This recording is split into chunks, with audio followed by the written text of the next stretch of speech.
Royal Commission into Violence, Abuse, Neglect and Exploitation of People with Disability is now in session. Good morning.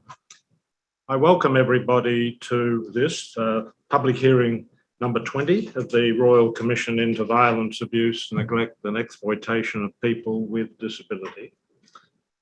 The main purpose of this 7-day hearing is to examine case studies relating to people with disability who were living in 2 shared disability residential settings, group homes, operated by a large service provider, Life Without Barriers. The homes were located respectively in Lismore, in New South Wales, and in Melbourne. We begin our hearing with an acknowledgement of country. We acknowledge the Gadigal people of the Eora Nation, the traditional custodians of the land upon which Commissioner McEwen and I are presently sitting. We also acknowledge the Wurundjeri people of the Kulin Nation, upon whose lands Commissioner Galbally is participating in this hearing. We pay our respects to their elders, past, present and emerging, and we also pay our respects to all First Nations people who are attending the hearing or are following the hearing on the live stream. In today's hearing, I'm joined by Commissioner Alastair McEwen AM in the Royal Commission's Sydney hearing room, and as I've indicated, Commissioner Rhonda Galbally AC, who is participating from Melbourne. Also in the Sydney hearing room, either now or during the hearing, Mr. Patrick Griffin, SC, Senior Counsel assisting the Royal Commission, Ms. Belinda Baker and Mr. Ben Fogarty of Council. Some witnesses at this hearing will be participating in person in the Sydney hearing room. Others will be appearing via video link. Let me say something about the Disability Royal Commission in 2021. This is the 20th public hearing of the Royal Commission. It is the 10th hearing that has been held this year. Throughout 2021, the Royal Commission has examined many different subjects.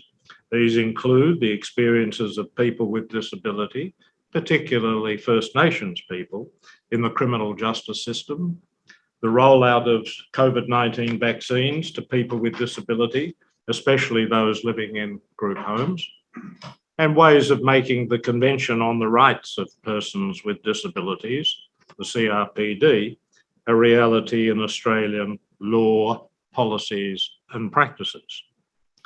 Public hearing 3, held in December 2019, 2 years ago, is of particular relevance to this hearing as it considered the experiences of people with disability in group homes.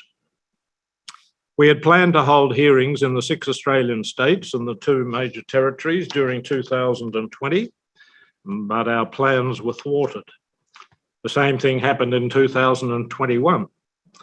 But provided that further COVID-19 variants permit, we will endeavour to conduct hearings in all states and territories by the end of 2022, which is to be the last full year of the Royal Commission's life. One way or another, with the benefit of modern technology, we have managed to reach people with disability in all Australian states and territories. Most of the public hearings this year have been conducted remotely because of the restrictions resulting from COVID-19. This has complicated preparations for hearings and sometimes required arrangements to be altered at short notice. COVID-19 has also presented particular challenges in ensuring that people with disability and their families receive the support necessary to give evidence safely and without the risk of re-traumatisation.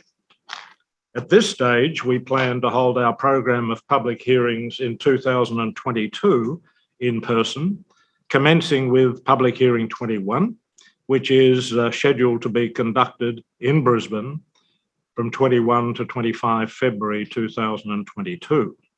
Public hearing 21 will consider the experiences of people with disability engaging with Disability Employment Services, DES, and working in Australian Disability Enterprises, ADE. Unhappily, as we all know, the Omicron variant has now arrived in Australia, and we shall have to see how the latest mutation of the virus affects our plans for 2022. The way things are going, we shall probably work our way through the entire Greek alphabet by the time we are due to report in September 2023. That reporting date may seem a long way off, but in this Royal Commission's world and time frame, September 2023 is actually quite close. There is a great deal to do and not a great deal of time in which to do it. Let me say something about the Royal Commission's work and progress, as this is the last public hearing for 2021. As those who are following the work of the Royal Commission appreciate, we publish progress reports at roughly 6 monthly intervals. The 5th progress report, which will cover the period up to 31 December 2021, is to be published in February 2022. That report will contain more detailed information on the Royal Commission's activities. However, I mentioned that of the 19 public hearings conducted to date, 2 have resulted in Commissioners' reports containing findings and recommendations. Those reports dealing respectively with the Australian Government's response to the COVID-19 pandemic and the rollout of the vaccines to people with disability living in group homes were tabled in Parliament. And the Australian Government has accepted all but 2 of the 29 recommendations in the 2 reports in one way or another. The Royal Commission has published separate Commissioners' reports based on the evidence given at 7 public hearings, and more Commissioners' reports will be published in the first half of 2022. While the Commissioner's report of a hearing does not generally contain firm recommendations, it does indicate the Royal Commission's thinking on important questions and is likely to provide a guide to the issues that will be addressed in the Royal Commission's final report. For example, the Commissioner's report on Public Hearing 3 identified a number of issues warranting further consideration as the Commission develops recommendations to reduce the incidence of violence, abuse, neglect and exploitation of people with disability in group homes. Our program of hearings and other forms of engagement are greatly influenced by the content of submissions and responses that we have received to issues papers that we have published. To date, the Royal Commission has received about 3,350 submissions and 688 responses to the 13 issues papers that we have published. Many of the submissions and responses are very detailed and thoroughly researched. Many submissions, of course, contain accounts of personal experiences, lived experience of people with disability. We've also published overviews of the responses to 12 of the 13 issues papers. Private sessions are a very important part of the Royal Commission's work. They were made possible by amendments to the Royal Commissions Act 1902 Commonwealth that were enacted in 2019. Private sessions provide an opportunity for people with disability, their families and supporters to tell their stories to a commissioner safely and with appropriate supports. Private sessions are confidential, but subject to any necessary consents. We propose to publish in the final report de-identified summaries of the accounts heard in private sessions. In addition, private sessions are a source of extraordinarily valuable information and ideas that will inform the final report. So far, the Commissioners, with the support of our exceptional engagement and counselling staff, have conducted 937 private sessions.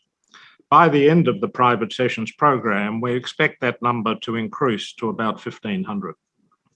The 5th progress report will provide information about other aspects of the Royal Commission's work, including the extensive research program, the many research reports published to date, and our engagement activities across the nation. The fifth progress report will also address the extent to which the work of the Royal Commission has already begun to influence policies and practices of governments and their agencies, and also public understanding of the human rights of people with disability. I appreciate that numerous factors have contributed to the changes that are taking place, and that there are many obstacles to achieving transformational reforms. But a start has been made during the life of this Royal Commission. Now let me say something about the scope of this hearing to be conducted this week, and next week Mr. Griffin will provide much more detailed information. This is the third public hearing to examine the practices of a particular service provider with a view to making findings should the evidence justify doing so. Public hearing 13 was held over 5 days in May 2021 at Homebush in Sydney. The principal purpose of that hearing was to examine the experiences of people with disability who were NDIS participants and lived in a disability residential setting managed by a service provider, Sunnyfield Disability Services. While the evidence addressed specific allegations of abuse or neglect, and those allegations will be assessed in the Commissioner's report in due course, it was made clear that the case studies were also intended to identify systemic issues concerning the practices and policies of NDIS service providers and of regulators insofar as they affect the well-being and human rights of people with disability. We explained at public hearing 13 that there would be further, what we describe as forensic hearings, addressing issues such as the governance of service providers, the recruitment, training and supervision of disability support workers, including the casualisation of disability staff, internal complaints handling and investigations of allegations of violence, abuse, neglect or exploitation, communications between service providers and regulators and the families and supporters of people with disability and with people with disability themselves, the role of community visitors and similar oversight mechanisms, and the role of external bodies such as the NDIS Quality and Safeguards Commission and the police, where complaints or allegations concern criminal conduct. Public hearing 14, conducted primarily in Adelaide from 7 to 11 June 2021, examined the responses of regulators and service providers to alleged or actual cases of violence against or abuse, neglect or exploitation of people with disability living in supported residential accommodation in South Australia.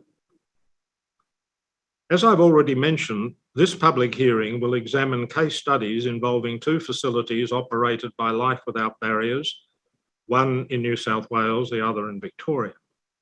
Life Without Barriers is a not-for-profit entity and is exempt from income tax under the Income Tax Assessment Act.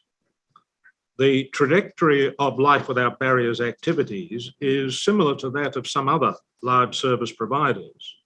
In its early days, Life Without Barriers was a relatively small charitable organisation based in Newcastle. It is still based in Newcastle, but since the advent of the NDIS, its activities and revenues have increased very substantially. According to Life Without Barriers annual report and financial statements for 2020-2021, its revenue for that year amounted to $746 million. The largest source of revenue was the provision of disability services, totaling over $463 million, of which about $418 million was derived from the NDIS. In both cases that will be the subject of evidence, after the NDIS came into effect, Life Without Barriers provided services to the residents for what are known as supported independent living or SIL supports. It also provided services to the residents of each home prior to the introduction of the NDIS. Mr. Griffin will shortly outline the evidence to be presented over the next 7 hearing days. I shall limit myself to one observation. An important theme of this hearing, which will be apparent from the evidence to be given today by Sophie and her parents, is the profound importance of the very first principle stated in the CRPD, namely, respect for inherent dignity, individual autonomy, including the freedom to make one's own choices. People with disability living in group homes or other segregated settings are sometimes denied or restricted in the exercise of the most basic of all human rights, the right to determine with whom they wish to live and form a relationship, and how intimate that relationship should be. I'm not suggesting by this observation that the judgments required of service providers and regulators or the policy questions that arise are straightforward or easy to make or to determine. The issues are both sensitive and difficult. Consequently, some of the evidence that is to be given at this hearing may be distressing for some people following the proceedings. But the matters to be examined at the hearing go to the very heart of the human rights of people with disability and will shed light on the content and significance of those rights. I shall now take appearances. Chair, Commissioners, Patrick Griffin, with Ben Fogarty and Belinda Baker, collectively Counsel assisting the Royal Commission. Thank you very much, Mr. Griffin. I'll take the appearances from other parties given leave to appear, beginning with the Commonwealth. I appear, Ms. Morgan, with my learned friend, Ms. Robertson, for the Commonwealth. Thank you, Ms. Morgan. I will move to the State of New South Wales. My name's Gail Furness and I appear with Trent Glover for the State of New South Wales, instructed by the Crown Solicitor's Office. Thank you, Ms. Furness. The State of Victoria. Yes, it please the Commission. Chris Young appearing for the State of Victoria, instructed by Minter Ellison. Yes, thank you, Mr. Young. Are there other appearances? And Ms. Craig. May it please the Commission, my name is Miss Craig. I'm from the Ability Rights Centre and I appear for the witness, Sophie. Yes, thank you. Life Without Barriers. If the Commission pleases, my name is Anna Mitchell-Moore and I appear with Ms. Ellicott for Life Without Barriers. Yes, thank you, Ms. Mitchell-Moore. Is there an appearance for... Yes, if the Commission pleases, Manny Brennan appearing for witness Paul, along with my instructor, Miss Brown. Sorry, that I should not have given that name. It should be Paul. Thank you. And is there appearance for Reading? That's R-E-D-I-N-C. Good morning, Commissioner O'Brien. I appear with Ms. Sarang for Reading. Yes, thank you, Mr. O'Brien. I think that concludes the appearances. Commissioner, I'm sorry, is there another appearance? Yes, Commissioner, my name is Miss Anne Healy. I appear for the witnesses who have been given the pseudonyms Michelle and Greg. Oh, thank you, Ms. Healy. Yes. Thank you very much. Yes, Mr. Griffin. Well, Commissioners, we also acknowledge and pay our respects to the traditional custodians of the lands on which we are meeting today. We pay our respects to First Nations elders, past, present and emerging, as well as all First Nations people following this public hearing.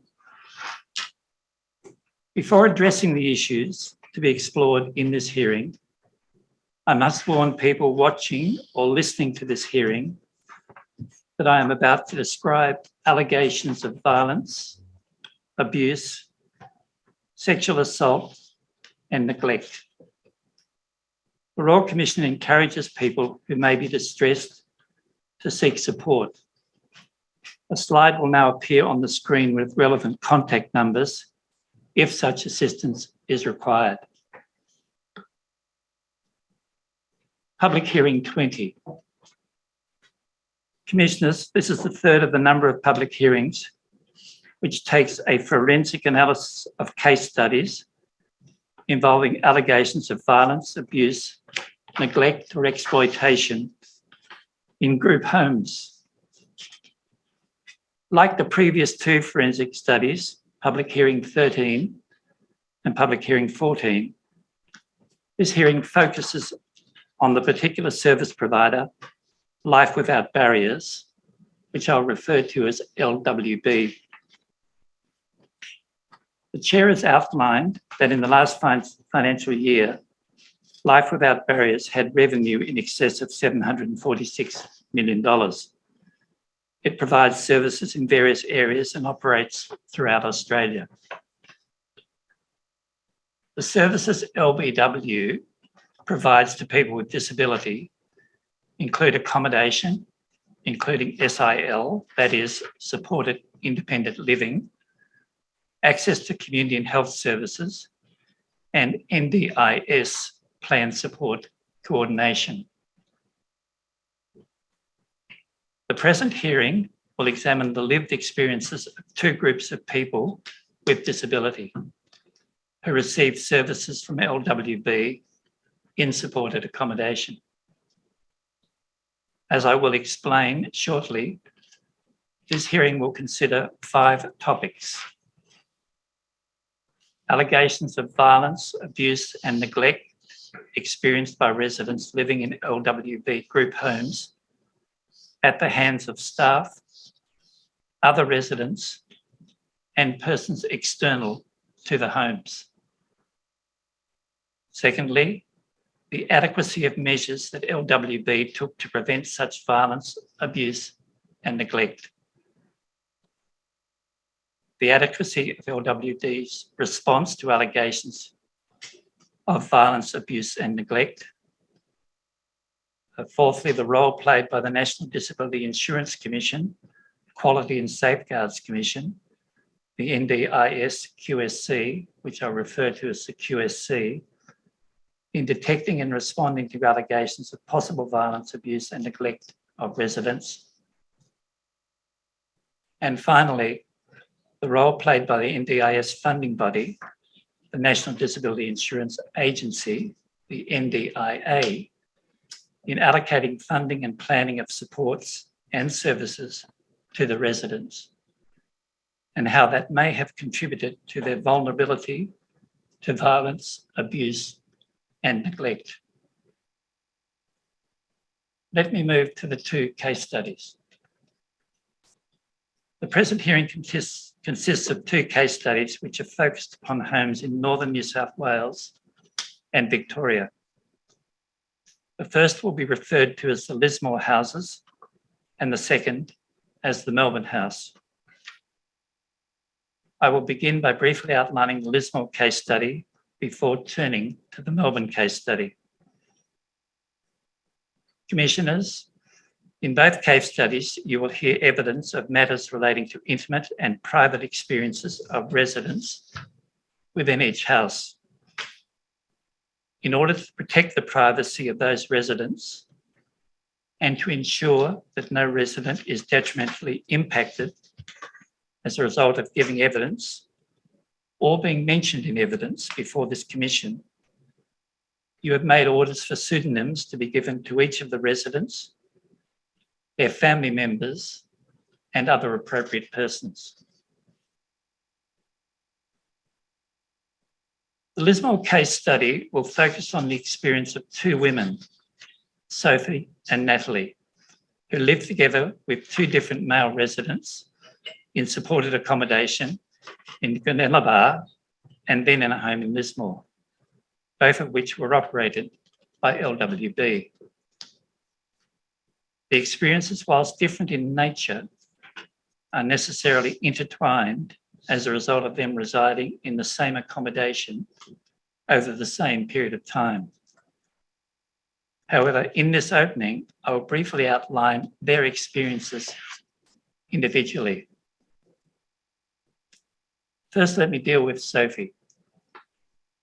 She's a 34-year-old, engaging, articulate woman Sophie lives with cerebral palsy, a mild to moderate intellectual disability, epilepsy, and left side hemiplegia. She's highly articulate. However, she has a slight speech impediment. She can be readily understood if listened to carefully. When Sophie is frustrated or feels misunderstood, she can act out by way of behaviours of concern. She receives positive behaviour support to assist her. Sophie also needs assistance and support in a number of areas of her life, like getting dressed, but in many other areas of her life, Sophie is unbridled and eager to express herself and her particular strengths. She lived with her family until she was 24 years old and was cared for by her father, Greg, and her mother, Michelle. In 2011, Greg was required to undergo surgery, which meant that he could have a limited ability to continue to provide the care for Sophie that was required. Around about this time, LWB, engaged by the New South Wales Department of Ageing, Disability and Home Care, ADHC,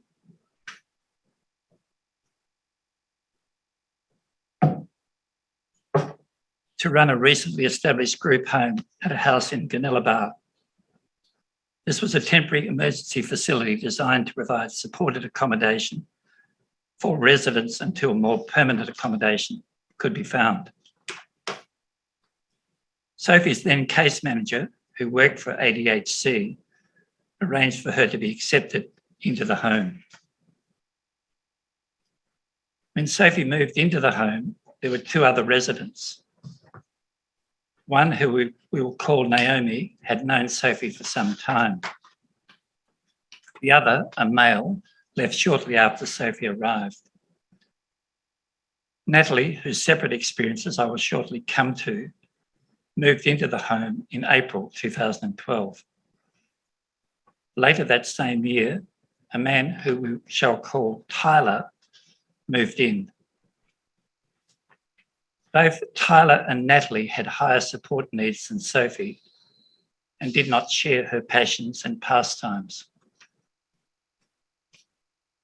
Sophie, Natalie, Naomi and Tyler lived together in the Gunnellabar house until 2016, when all four residents moved to the Lismore house, which had recently been purpose-built by ADHC. Sophie remained in the Lismore house until the 26th of March 2019, when she left after an incident involving two disability support workers in the house. She now lives in supported residence that is operated by another service provider about 3 hours away from Lismore.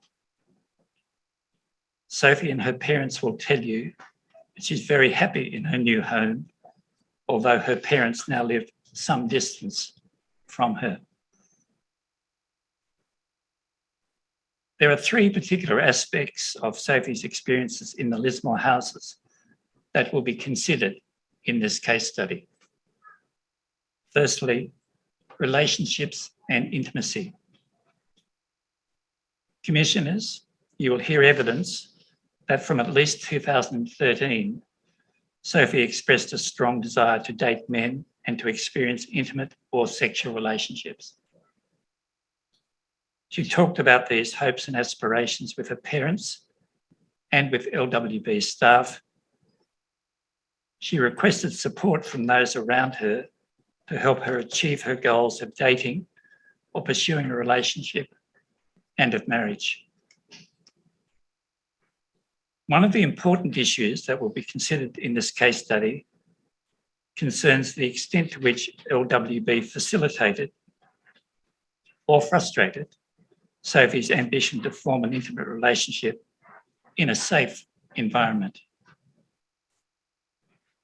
The case study will also explore whether NDIA and the QSC, the Commission, have a role to play in supporting NDIS participants, as Sophie is and was, to have positive relationships, including intimate and sexual relationships. Commissioners, you will hear evidence that Sophie became engaged in early January 2014. You also hear evidence that despite their relationship, Sophie was not permitted to have her fiancé stay overnight at the Bowel House. In April 2015, Sophie ended her relationship with her fiancé. After that ended, like many people, Sophie commenced looking for relationships online. The attitude of LWB staff to Sophie's goal of finding intimacy was mixed. In an email shortly after an incident when Sophie went to a motel with a man she had met online and engaged in consensual sex with that man, the LWB Disability Program Coordinator wrote to their team leader asking that sex education be provided for Sophie with a specialist. He noted that Sophie was an adult who was entitled to make decisions and that sometimes she would make decisions that other people may, and I quote, perceive to be wrong for her, unquote. He emphasised that the role of staff was to support Sophie and to ensure that she understood the risks associated with the decisions she was making.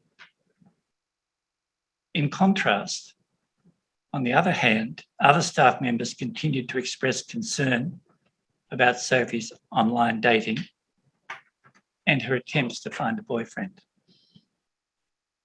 In particular, they were unsure about what to do if a male arrived at the house to see Sophie and expressed concerns about their own safety and the safety of other residents.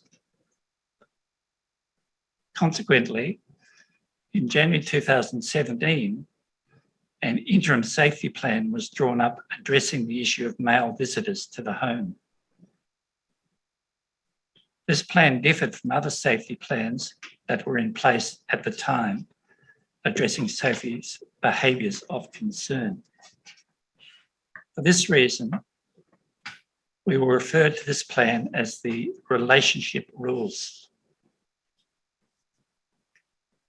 These rules effectively ban Sophie from conducting a romantic or sexual relationship in her home. Significantly, rules 4 and 5 stated that whilst male visitors were allowed into the home, Sophie was not permitted to be alone in her room with a male visitor. The apparent protective purpose of these rules was contradicted by Rule 6, which provided that, and I quote, if further intimate action is planned, it must be off-site, unquote. Rule 6 was also at odds with the preamble of the rules, which recorded that Sophie would like to meet people at the Lismore House, as, and I quote, it is her home and she would like to meet people on her own turf, unquote. The relationship rules were amended, but not in a substantive way, over the following months. The reference to male visitors was amended in a gender-neutral way to include any visitors. And an additional rule was inserted which prohibited Sophie, but not other residents, from having any visitors after 6 p.m. The rules were seen and approved by the LWB clinician and the LWB Disability Program Coordinator. These rules remained in place and were enforced by LWB staff during 2017. In September 2017, Sophie advised staff that she was going to meet up with a man whom she had met online. Acting in accordance with rules, LWB staff decided the man could not come into the house or sleep over. Sophie was given money to go on a date with the man. She was picked up from the house by the man shortly after 9 p.m. Sadly, after a takeaway dinner, Sophie was sexually assaulted by this man in an isolated park in Lismore before she was dropped back at the house at 11:30 p.m. This man was later charged, convicted, and imprisoned. Sophie will tell you that she wanted the man to have a visit at home where she felt most comfortable, as I said, on her own turf. However, the rules required her to leave home if she wanted to date or even spend time with a person after 6 p.m. There is little value, Commissioners, in speculating about what might have happened on the night if LWB had not required her to leave the house if she wanted to spend time with this man. We will not invite the Commission to make any finding that sexual assault in this case was caused by LWB. However, it remains important to assess whether LWB's response to Sophie's desire to have an intimate relationship was appropriate to facilitate her goals of intimacy, whether the response frustrated those goals, and whether it caused undue risk to Sophie. As LWB recognise in their current policies, people with disabilities have rights to enjoy a full range of relationships, to have privacy in their own environment, and to express and explore their sexuality across their lifespan. Recognition of these rights of sexual autonomy is meaningless unless service providers actively facilitate and support those rights. In Public Hearing 17, this Commission considered the sexual and reproductive rights of women and girls with disability. The issue in this hearing requires us to consider ableism and forms of discrimination that operate through community attitudes. This is because ableism commonly allows us to think of women and girls with disability as infants and to perceive them as asexual and to assume that they do not desire to experience sex and intimate relationships. Sexual and reproductive rights are fundamental human rights. They are enshrined in the Convention on the Rights of Persons with Disabilities. These encompass the right of every person to make choices about their own bodies, their sexuality, and their relationships without any form of discrimination. This is a fundamental to who we are as people, the choices we make, our dignity, and our identity. We do acknowledge that the balance between supporting a person's dignity of risk and acting in accordance with a duty of care to that person and to other residents and to staff is not easy. However, we should not shy away from this issue because of its complexity. Sophie's position is not unique, and the difficulty for support staff of balancing dignity, autonomy, and duty of care remains. By examining this issue, guidance may be provided not only to LWB, but also to other service providers. Commissioners, in considering these complex issues, you will hear evidence from Elizabeth Dorr and Jodie Rogers, who are expert counsellors and educators in the fields of sexuality, intimacy, and sex education, particularly in relation to people living with a disability. They will offer practical advice and will discuss broader issues such as education, both for clients and disability workers, and balancing the duty of care with the dignity of risk. Commissioners, you also hear evidence that after the sexual assault, Sophie's access to the internet was restricted in an effort to stop her meeting and communicating with men.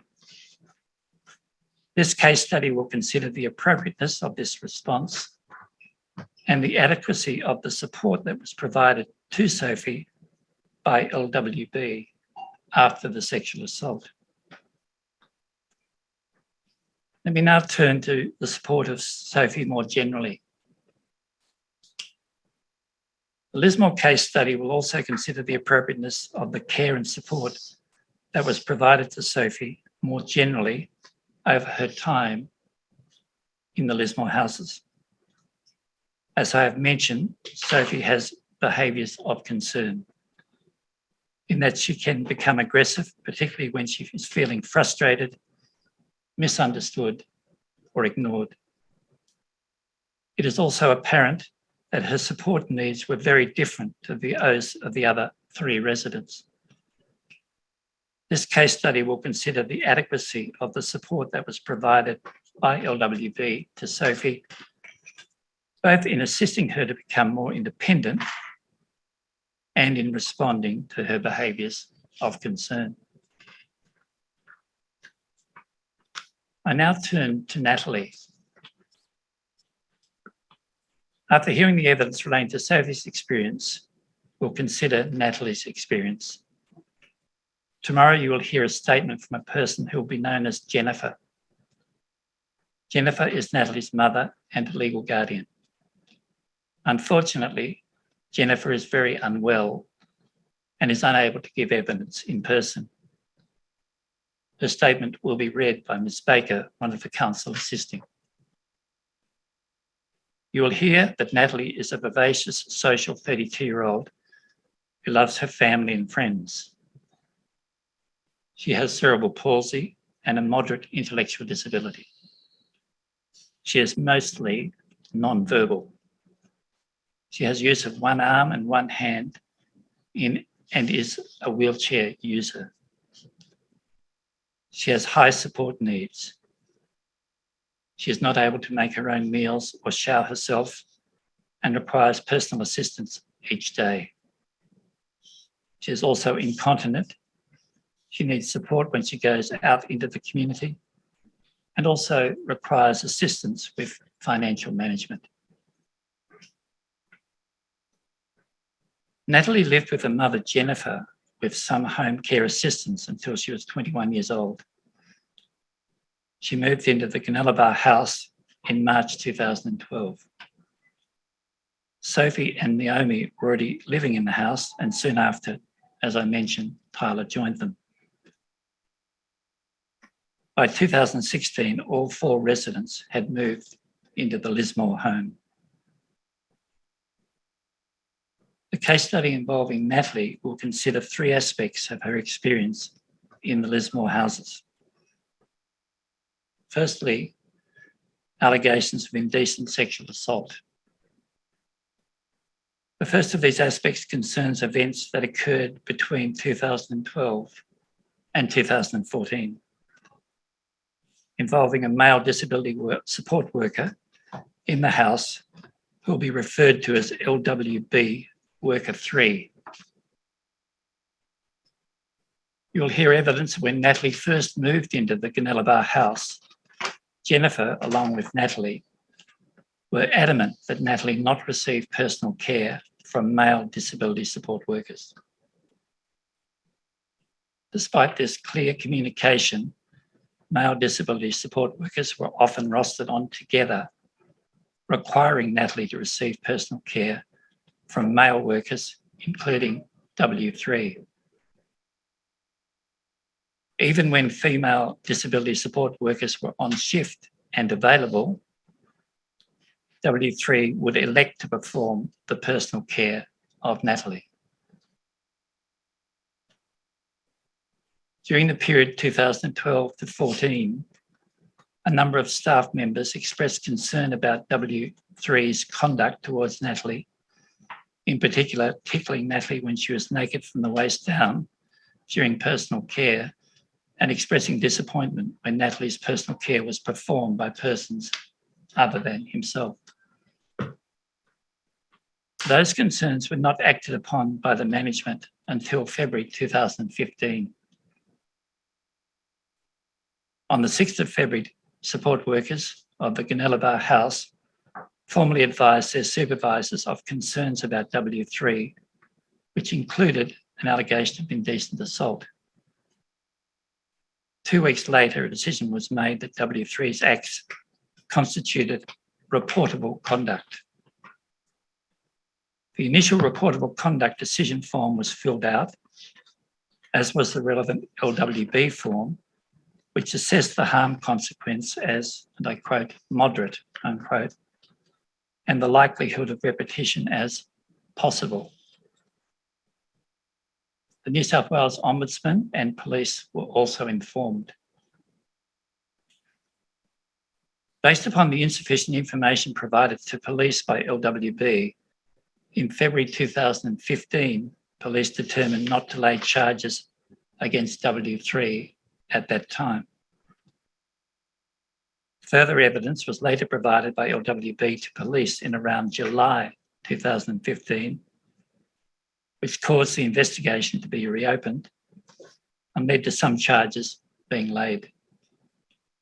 However, the police were constrained in what action they could take, in part because of deficiencies in LWB's records. Importantly, W3 was permitted to keep working in the house for another 17 days until the 23rd of February, and was then permitted to keep working with a client in the community until June 2015.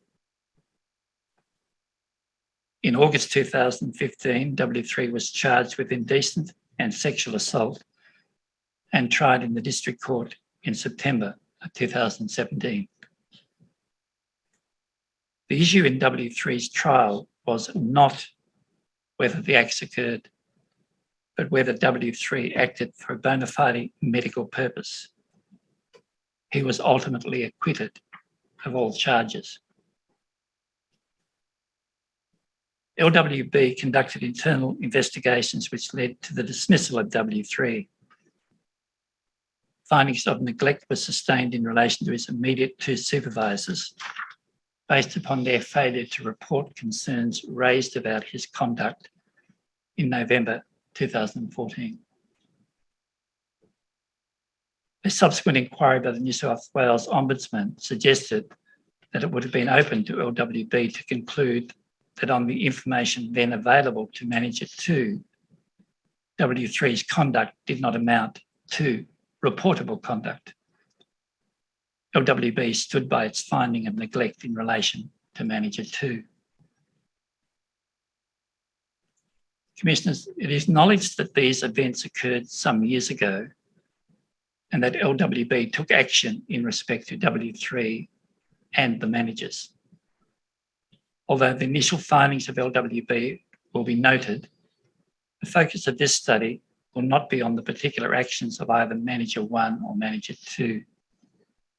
In particular, we do not criticise LWB for, in effect, taking a more cautious approach to the assessment of risk in comparison to that taken by the New South Wales Ombudsman.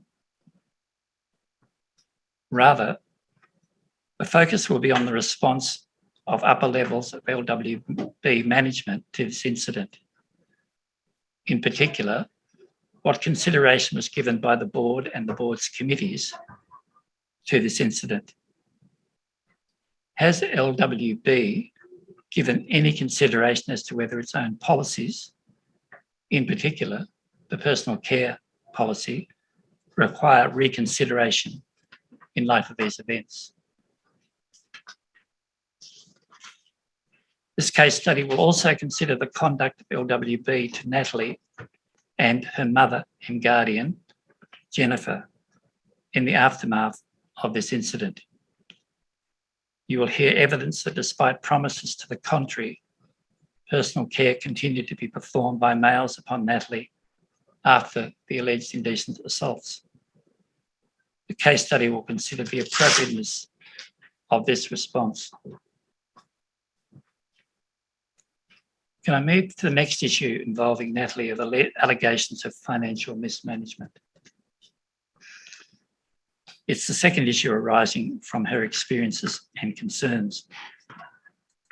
Until 2013, Jennifer managed Natalie's finances.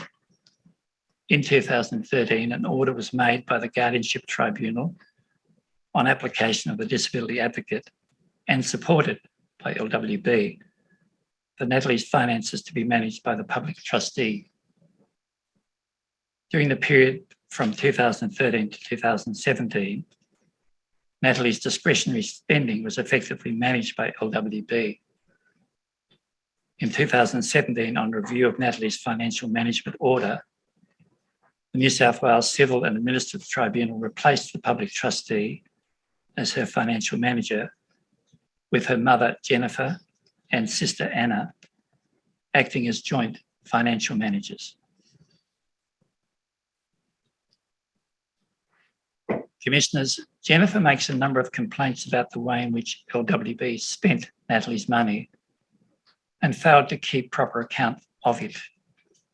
For various reasons, we will not be making submissions as to the substance of these complaints.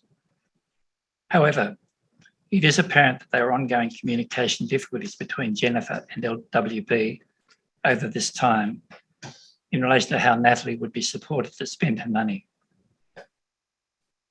This case study will consider whether LWB could have done more to facilitate that communication and to reassure Jennifer about the proper spending of Natalie's money. The case study will also consider whether LWB should have done more to assist Natalie in making financial decisions, including, for example, through preparation of a weekly, monthly, or indeed yearly budget. The final issue in relation to Natalie concerns medical condition involving her bowel. It's to be explored in relation to concerns about Natalie's health. As I've already outlined, Natalie was incontinent and needed support to mobilise. As a result, she was prone to bowel issues, including constipation, which on several occasions required her hospitalisation. For this reason, LWB staff were required to complete and monitor bowel charts in respect of her. On the 9th of March 2020, Natalie was hospitalised with a bowel obstruction. Her bowel was found to be impacted and she was required to undergo a manual disimpaction under a general anaesthetic. Jennifer was later told that Natalie was close to having a ruptured bowel as a result. Commissioners, I expect that you will hear evidence that at the time, LWB documentation of Natalie's bowel movements was poor. Whilst a bowel chart was filled out for a period from 1 to 9 March, there was no bowel charts completed for a number of months prior to this time. Natalie had been taken to a GP on the 5th of March prior to hospitalisation. The GP said that staff should increase Movicol and titrate to effect. That is, to increase Natalie's Movicol dose until it was effective. It is not clear from the documentation whether Natalie was taken to the GP by LWB staff or by a support worker from another agency. It is also not clear from the documentation available whether LWB staff were aware of or whether they followed the GP's advice. Commissioners, there can be a temptation to consider failures to document and keep proper records a mere paperwork failure. This aspect of Natalie's case study illustrates that a failure to document can, in a real way, be a substantial health issue. For this reason, a failure to keep proper records can amount to neglect of the resident. As with other issues in this case study, we will not be submitting that LWB caused the bowel obstruction. However, as with other issues in relation to Sophie and the sexual assault, the bowel obstruction illustrates the very real risk that may be realised where there are deficiencies in documentation. Further, as with the conduct involving W3, LWB's response to Natalie and Jennifer after the bowel obstruction will be considered. The adequacy of that response, both at the individual and at the institutional level, will also be assessed. Commissioners, let me now move to the Melbourne House. On Thursday this week, we will turn our consideration to the Melbourne House. The Melbourne House case study differs from the Lismore House case study in that whilst the Lismore case study is centred around the stories of two individuals, Sophie and Natalie, the Melbourne House case study is centred around the story of a group of residents that live together in the house. It is about Rebecca, Robert, Amanda and Marco, who lived together in the Melbourne House over a period from 2011 to today, other than Rebecca, who moved out in November 2019. And it's also about the experience of two other residents, Stevie and Katie. Stevie lived in the Melbourne House from 2011 to December 2013, and Katie moved in replacing Stevie in May 2014 and remains living there. Commissioners, in the Melbourne case study, you will hear evidence about how these residents, each of whom who had high support needs, came to live together and the difficulties and challenges that were faced by them and by the LWB staff in that house. You'll receive evidence that a number of residents had behaviours of concern that resulted in an atmosphere of tension and conflict in the house over several years. On occasions, that conflict escalated into aggression, abuse and violence between residents in the house and towards LWB house staff. You will hear evidence that these behaviours significantly affected the ability of some of the residents, in particular Rebecca, to live safely in their own home. Indeed, you will hear evidence that it was in large part because of Stevie's behaviours of concern that she moved out of the house in December 2013. The circumstances in which Katie, who had some similar behaviours of concern, came to move into the house in May 2014 will be a particular focus of the inquiry. In this respect, you will hear evidence from Anne Congleton of the Victorian Department of Health and Human Services, known as the Department, now the Department of Families, Fairness and Housing, about resident selection for the Melbourne House at this time. Commissioners, as the Commission heard in public hearing 6, responding appropriately to behaviours of concern poses a significant challenge to disability service providers in terms of how to respond appropriately. The evidence in public hearing 6 was that such behaviours are generally a form of communication. It is crucial for those supporting a person with disability who displays behaviours of concern to be able to understand what is being communicated. When people with disability live together in a group setting like the Melbourne House, it is incumbent on the service provider to ensure that any behaviours of concern are responded to in a manner that protects the safety and well-being of all the other residents.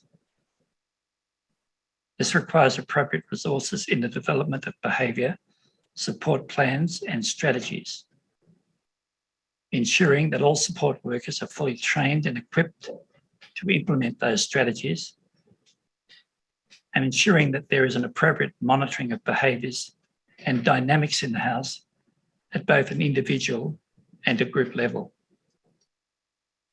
Ongoing consideration and consultation with the person with disability and their families is absolutely essential. Resident-to-resident conflict and violence is a difficult and sensitive topic where there is a real danger of blaming or stigmatising people with disability who display these behaviours of concern. This hearing is focused on the role and responsibility of LWB as a service provider for violence and abuse between residents, and not on the people with disability whose behaviours are discussed in the evidence. Commissioners, you also hear evidence of other difficulties experienced in the House in Melbourne. In particular, you'll hear that there were issues surrounding frequent staff turnover, both of support workers, management and house supervisors, and high use of casual and agency staff. Secondly, documentation, monitoring and reporting of the situation in the House up to a more senior level with LWB. Thirdly, maintenance and cleanliness of the House. Responding in a timely manner to issues raised by community visitors who attended at the House. The difficulties that families had in communicating with LWB, and the failures of LWB management to address the problems raised by the families of the residents. It's anticipated the evidence will show that these issues, which while brought to the attention of LWB management as early as 2013 by the families of the residents, remained ongoing and largely unimproved for the next 7 years. Indeed, you'll hear evidence that by 2019, it had become apparent to the families of the residents of the Melbourne House that the only way to improve the House was to request the NDIA to remove LWB as the SIL provider and replace it with another provider. As a result of the efforts of Paul, the father of one of the residents, Robert, and often the representative of the other residents and their families, a new SIL provider took over the House on the 1st of November 2020.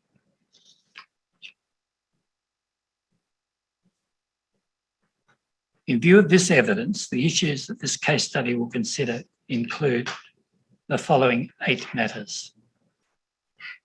1, whether LWB or the department could have better assessed resident compatibility, both when residents were accepted into the home and on an ongoing basis. 2, whether LWB should have consulted with residents, their family and other advocates prior to accepting new residents into the House. 3, whether LWB, both at the support worker level and at high levels of management, adequately responded to resident violence in the Melbourne House.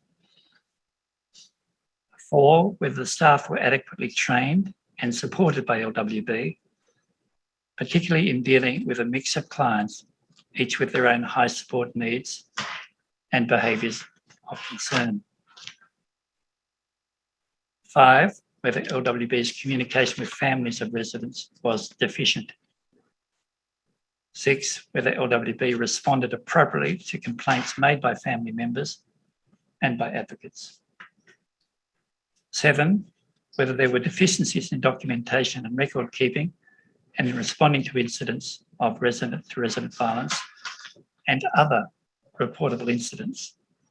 And finally, and more generally, what LWB did or failed to do to support the residents of the Melbourne House, in particular in supporting each of the residents to live together safely in a way that met their needs both individually and together, and their right to choice and control.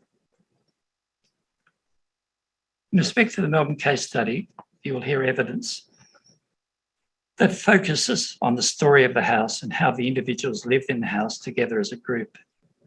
In examining this evidence, you'll hear from 2 family members of residents, On Thursday, you'll hear evidence from Paul, the foster father of Robert. In his evidence, Paul will tell about his observations of the house and about his and his wife Tanya's almost decade-long advocacy to improve the quality of service and safety of their son's home, not just for Robert, but for all the other residents of the Melbourne House. Paul will also tell you about the wonderful son he and Tanya have in Robert, how Robert loves a trip to the pub and a beer, and how he enjoys time in the house spa bath listening to music and apparently sometimes drinking beer. Paul will also tell you about what improvements there have been with the new SIL provider. He will conclude his evidence by proffering some suggestions to the Commission for systemic change and reform based on his and Tanya's and Robert's lived experience of the system of disability service provision in Victoria. On Thursday before Paul, you also hear recorded evidence from Catherine, the mother of Rebecca. She will provide a personal insight into the effect of the conflict and resident-to-resident violence in the house on her daughter. Ultimately, Catherine will tell you how she decided the only option was to find somewhere else for Rebecca to live that was safe. And she'll talk about how difficult that achieving that end was. Catherine will also echo issues relating to the Melbourne House described by Paul. In particular, she expresses her concern that violence in the Melbourne House had become normalised. She'll explain how in June of this year, Rebecca was finally able to move into accommodation by herself, where she has 24-hour support from another service provider, an arrangement which apparently suits Rebecca extremely well. On Thursday, you'll also hear evidence from Dr. Colleen Pearce, the Public Advocate for Victoria, from Leonie Swift, a Community Visitor Program Coordinator in the Office of the Public Advocate. Dr. Pearce and Ms. Swift will give evidence in a panel format along with Sue Rule and Christine Barbuto, who are both community volunteer visitors who visited the Melbourne House between 2013 and 2020. You will hear evidence of their observations of the house, of how LWB responded or failed to respond to the concerns that were repeatedly raised by them from time to time, and how they had to, on occasion, escalate those complaints to other agencies. Finally, early next week, you will hear from Claire Robbs, the Chief Executive Officer, and Stephen Doley, the Director of Policy Reform and Business Development of Life Without Barriers. They will give evidence in respect to both the Lismore and Melbourne case studies.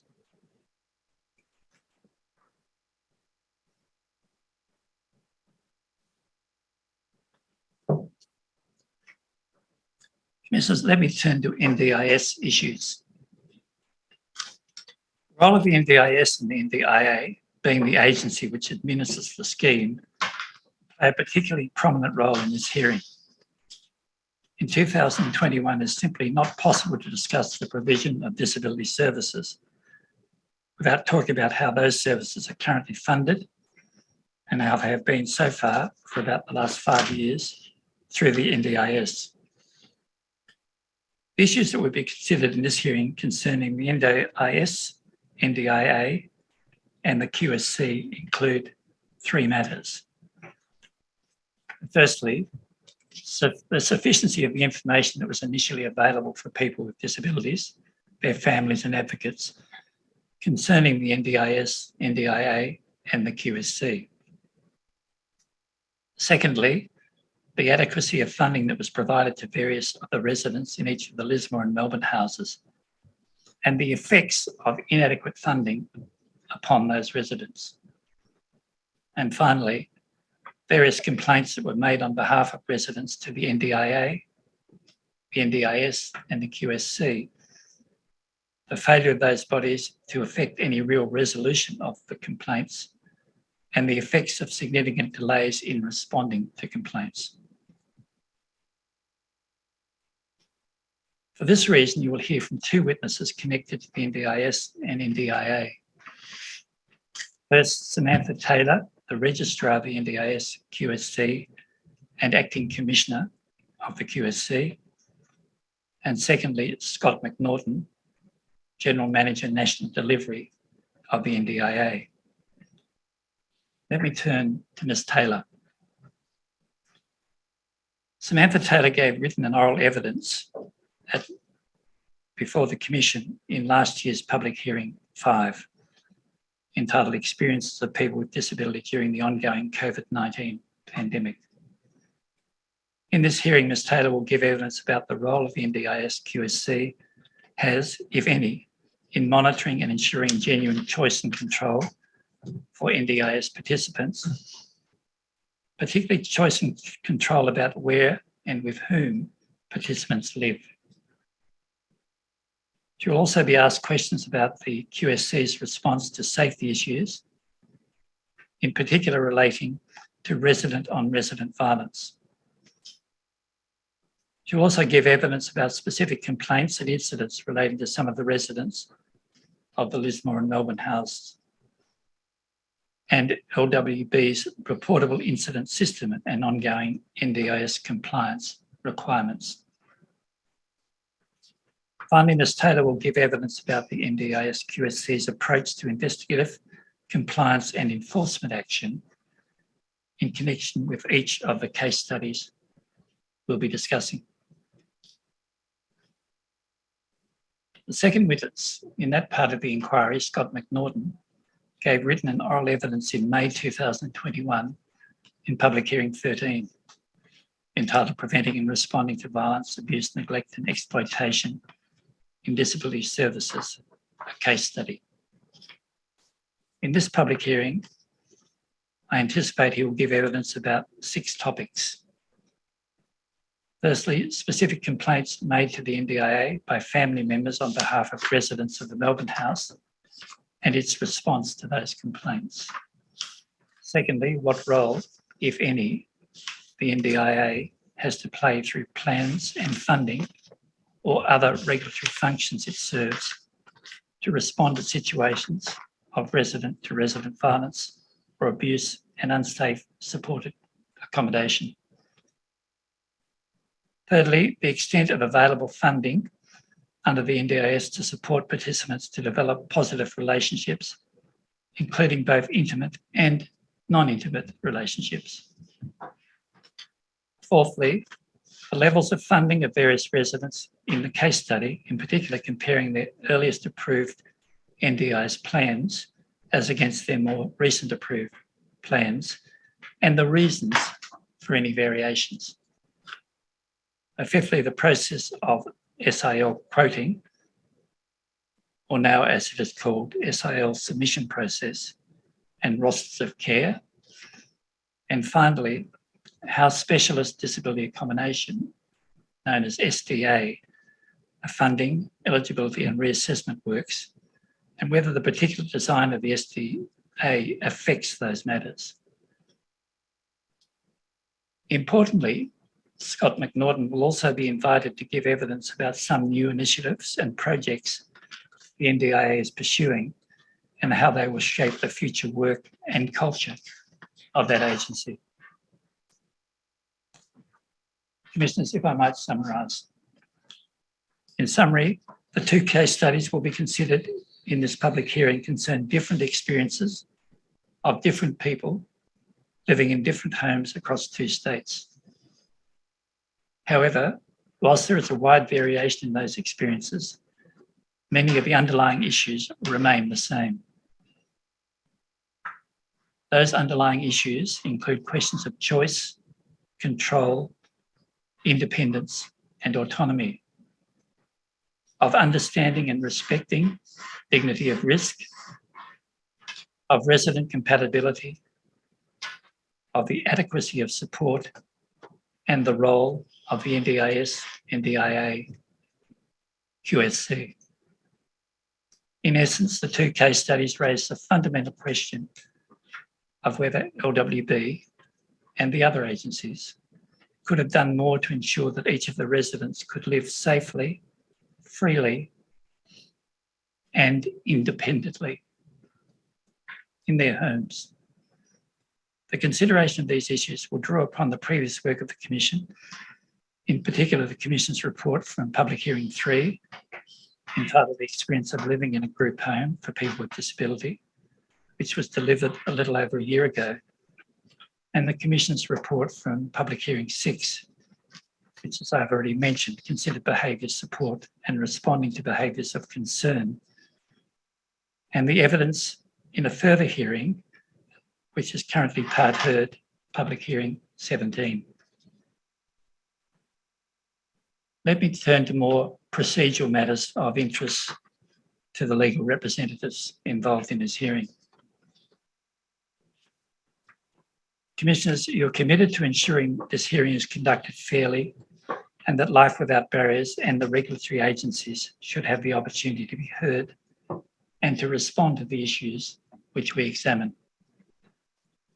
Chair, you will make directions at the conclusion of this hearing as to how you wish Council assisting to prepare any written or oral submissions with respect to proposed findings and the opportunity for the parties with leave to respond to those proposed findings.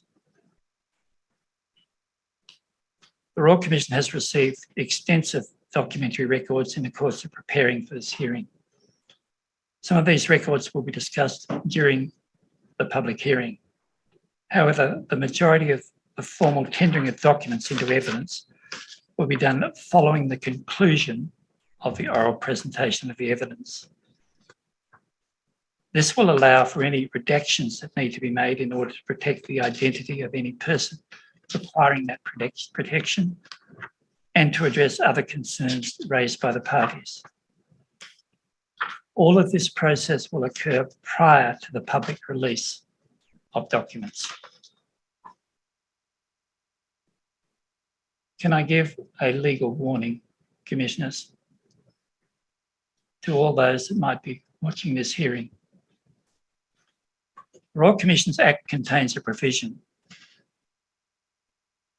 that has a clear objective of protecting people who give evidence before the Royal Commission.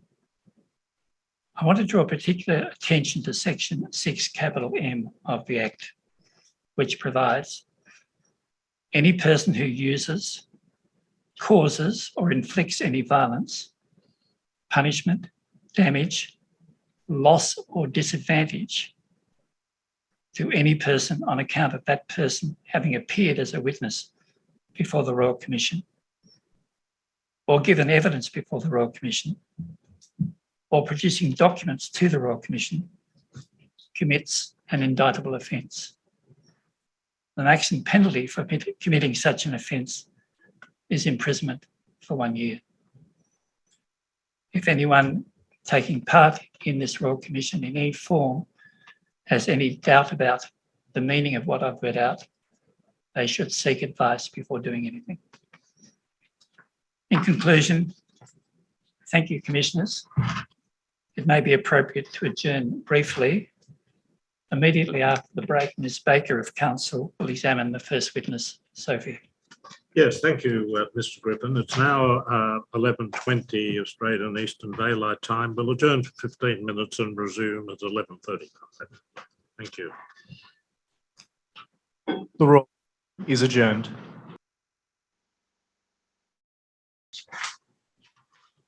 Sophie, thank you very much for coming to the Royal Commission today. Thank you for having me. It's a pleasure. So what we will do first is, I think you know, I'll ask my associate to give you the affirmation, but we're very grateful for you coming to the Commission today to give evidence. If at any time you want to take a short break, just let us know and we will do that, okay? Okay. Okay, now I'll ask my associate to do the affirmation for you. Hi, how are you? I will read you the affirmation, Sophie. At the end, please say yes or I do. All right. Do you solemnly and sincerely declare and affirm that the evidence which you shall give will be the truth, the whole truth, and nothing but the truth? I do. Thank you. Thank you very much, Sophie. I think you know, but I'll just repeat that Commissioner Galbally is in Melbourne. Commissioner McEwen is with me in the Sydney hearing room. And of course, you have Ms. Belinda Baker next to you. And I'll ask Ms. Baker now to ask you some questions. Okay? Okay. So, Sophie, you're using the pseudonym Sophie, but the Commission knows your full name. Is that right? Yes. And you've made a statement to the Royal Commission dated the 9th of November 2021. Yes. And you have a copy of that statement in the Commission with you today. Yes. Is everything that's in that statement true? Yes, it is. Thank you so much for coming to Sydney to speak to us today. The Commissioners have read your statement, and so I won't be asking you about everything that's in your statement. All right. But the Commissioners would particularly like to hear about your experiences living in the houses that were run by Life Without Barriers. So, now, some of the things that you speak about in your statement and that I'll be asking questions about Ms. today. Baker, can I suggest Yes. you go just a little Thank bit you. more slowly? Yes. Both for Sophie, but Yes. also for Yes. everybody else, because we've got to do the translation. I'm grateful. Thank you. Thank you, Chair. Some of the things that you speak about in your statement concern private matters. yes, they do. Are you comfortable speaking about those matters? Yes. Is it important for you to speak about those matters? It is very important. Why is it important? So other people of my caliber can experience it in a safer way and can experience it in a much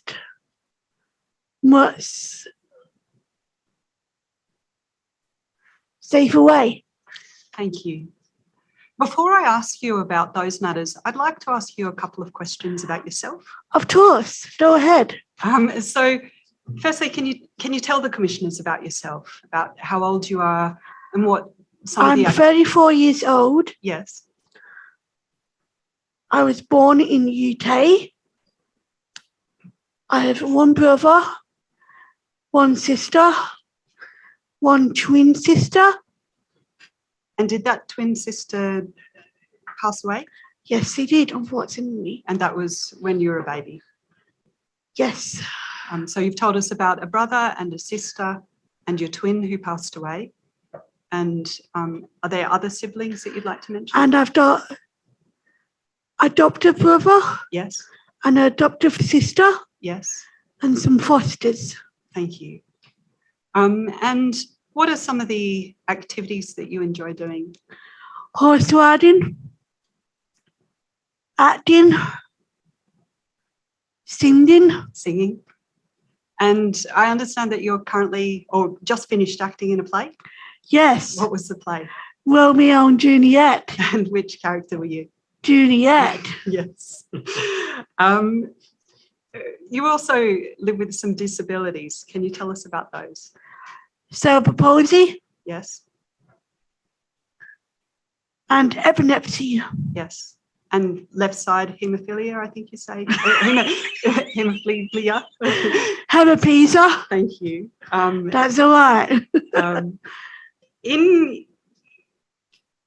In your statement, you've told us about some of the experiences that you had growing up at school. I understand from your statement that you didn't particularly like school. I hated it. What in particular did you not enjoy about school? The bunnies. Yes. The other kids, they were bunnies. Yes. So I had to be tough to survive. Yes. And were there other parts of school that you did enjoy? The library days. Yes. What did you enjoy about library? We got to choose books to go home and read. So you enjoyed taking lots of books home to read? And I think you said that reading is something that you still enjoy now. Oh, I love it. And what kinds of books do you enjoy reading? Biographies, non-biographies, fiction. Let's rest in peace. Pretty much every form of book. Yeah. You've told us about your brothers and sisters. Who did you live with while you were growing up? My mum and my dad. And your brothers and sisters as Yes. well, so quite a large family. Yes. And I think you say in your statement that after you left school, you started a day program with Reading, Yes. and that had two programs, a work program and a community program. Yes. And you say in your statement that you were in the community program, but you say that you would have preferred to be in the work program. Yes. Can you tell us why you would have been preferred to be in the work program? Because of my mind, it's so sharp. Yes. And in your statement, you also tell us that you moved out of home when you were 23. Yes. How did you feel about moving out of home? Excited. Yes. Nervous. Apprehensive. Apprehensive.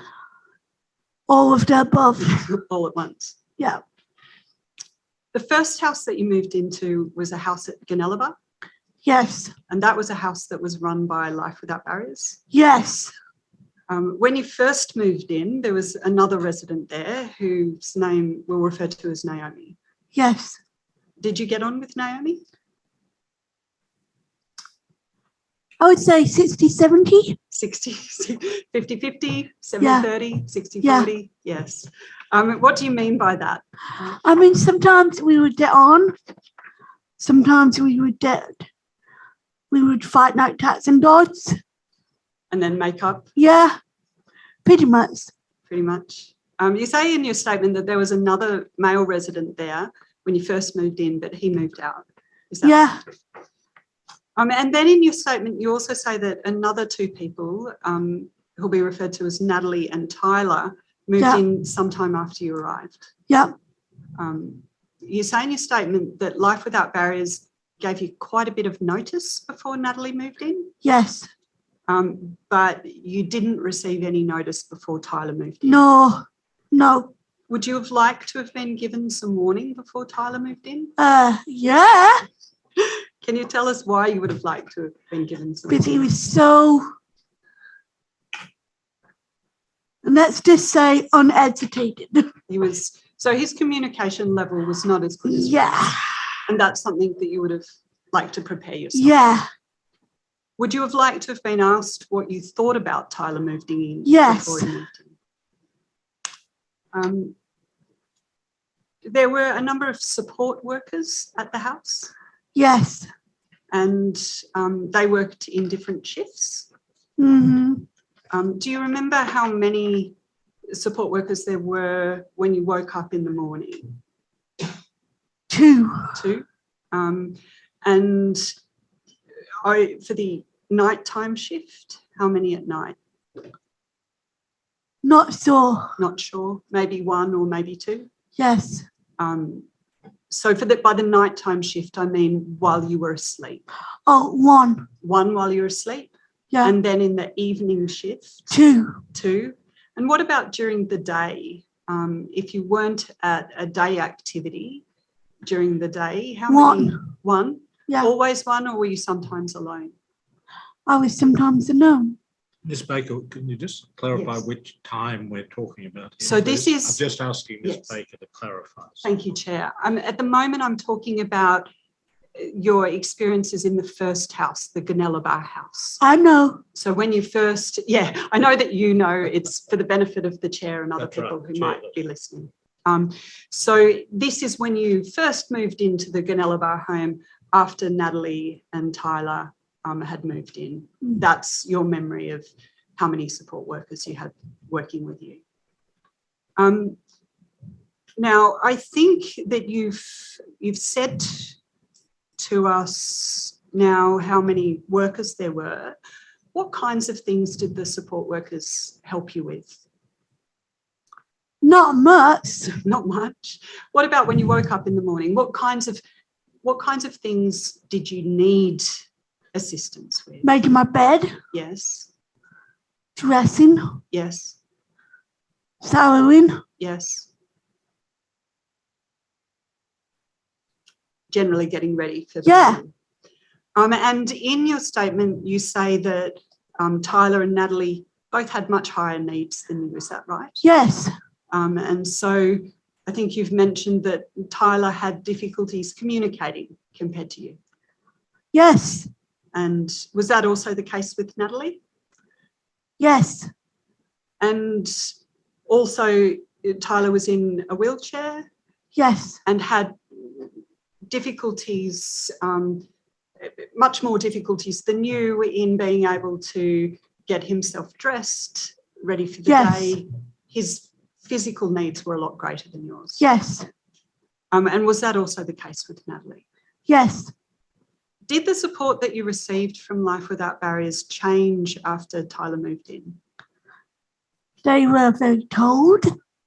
So they did change?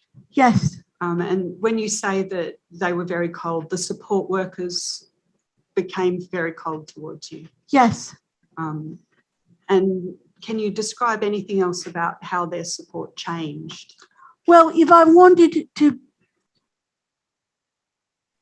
I asked them to pick me up at the square, they would ask me to tax a taxi. Yes. So whereas they'd previously been more available to help you? Yes. After Tyler and Natalie moved in, they had less time? Yes. What about getting ready in the morning? Did that change? No. Sorry, before Tyler moved in, did they have time to help you get ready in the morning? And then after Tyler and Natalie moved in, did they have the same or less time to help Less you? time. You say in your statement that you don't think you should have been living in the same house with Natalie and Tyler in particular. No. Can you explain why that's the case? Higher needs. They had higher needs compared to you. And what about the communication differences? I did sign with Natalie. Yes. But with Tyler, it was like listening to a 2-year-old. So it was hard for you to communicate and to hold a conversation that you were interested in. Yeah, because he repeated everything. In your statement, you've also said that the level of support that you received depended on the personality of the worker. Yes. And in your statement, you tell us about a time that you had pains in your chest. Take your time in answering. So can you tell us a little bit more about that time? Of course. Well, it was a weekend, obviously. Yeah. And I had pains in the chest. And I thought, this isn't right. And it's night. So I had a shower. Then I got dressed in my pajamas. And then I had dinner. And I was wincing all the time.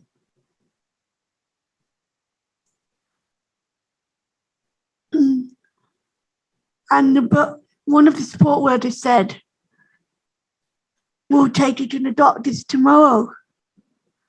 And one of the support workers said, no, we'll take you to the hospital tonight.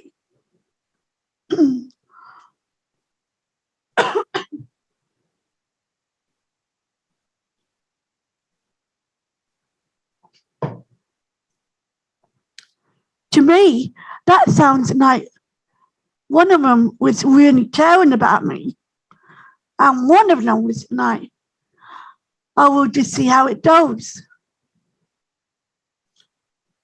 So that was one example of a time where one support worker was showing their care and the other support worker was not. Yes. And there were other occasions where a support worker would show a little bit more care compared to the other support workers in the house. You also say in your statement that your nan passed away in 2014? Yes. And you were very close to your nan? Oh, I was so close to my nan. I still miss her, you know. Yeah. And did the Life Without Barriers workers provide you with any support following the death of your nan? No. No. How did that make you feel? Sad. upset,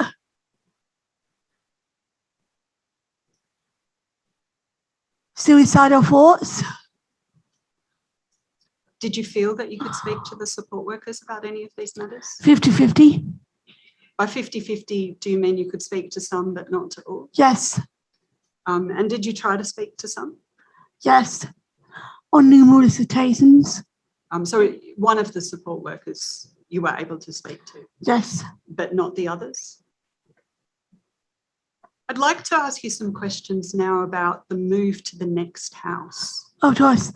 Before we do that, Yeah, may I just go to the bathroom? of course. Of course. Might we have a break? Yes, of course. We'll take an adjournment, Sophie. The Royal Commission is adjourned. The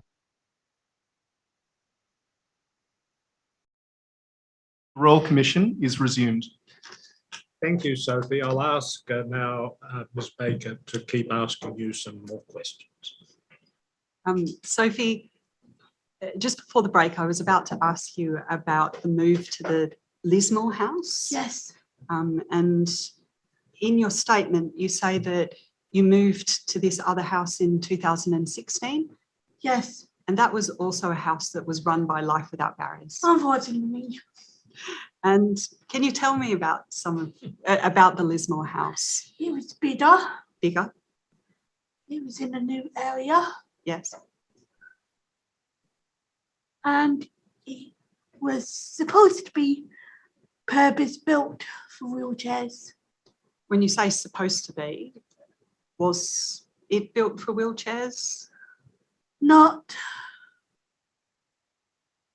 very much.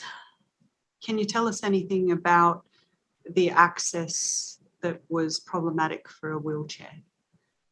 The hallway was non, but the bedrooms were the bathroom was not very adequate for a wheelchair. If you know what I mean? Yes. And what about the situation with your bedroom? I had the biggest room in the house. And did you enjoy that bedroom compared to your previous bedroom in terms of size and location? Yes and no. Can you tell us about that? Because I had to share a room with Tana. So you had your own bedroom, which was bigger, but you had to share the bathroom with Tyler. Yes. And that was something that you didn't enjoy. Yes. In your statement, you say that you had some conversations with some of the support workers about whether you should move to the new house or to more independent accommodation. Yes. And you tell us that one worker didn't express an opinion, but another worker said, you can't do this, you can't do that, you'll never be able to move out of supported accommodation. Yes. How did that conversation make you feel? Hurt. Downtrodden on. A failure in life. Did you want to move to more independent accommodation? In time. When you say in time, what was holding you back from wanting to My move? skills. Your skills. Yep. While you were at the first house, had the staff done anything to assist you in becoming more independent? They got me trained up on public transport. Yes. Which was great. But they didn't get me into work and stuff. What about living skills around the house? When you were in the first house, had you received any training or support in how to... I knew how to do my own washing. And I knew how to start the dishwasher wand.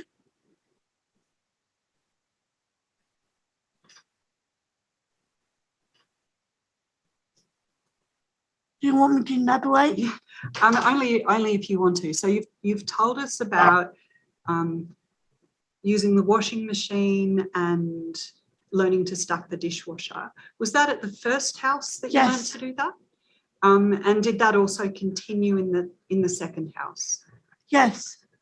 You also say in your statement that you wanted to develop your cooking skills. Yes. Can you tell us some more about that? Of course. Well, in the new house, I would offer to help cook, but they often did it at night.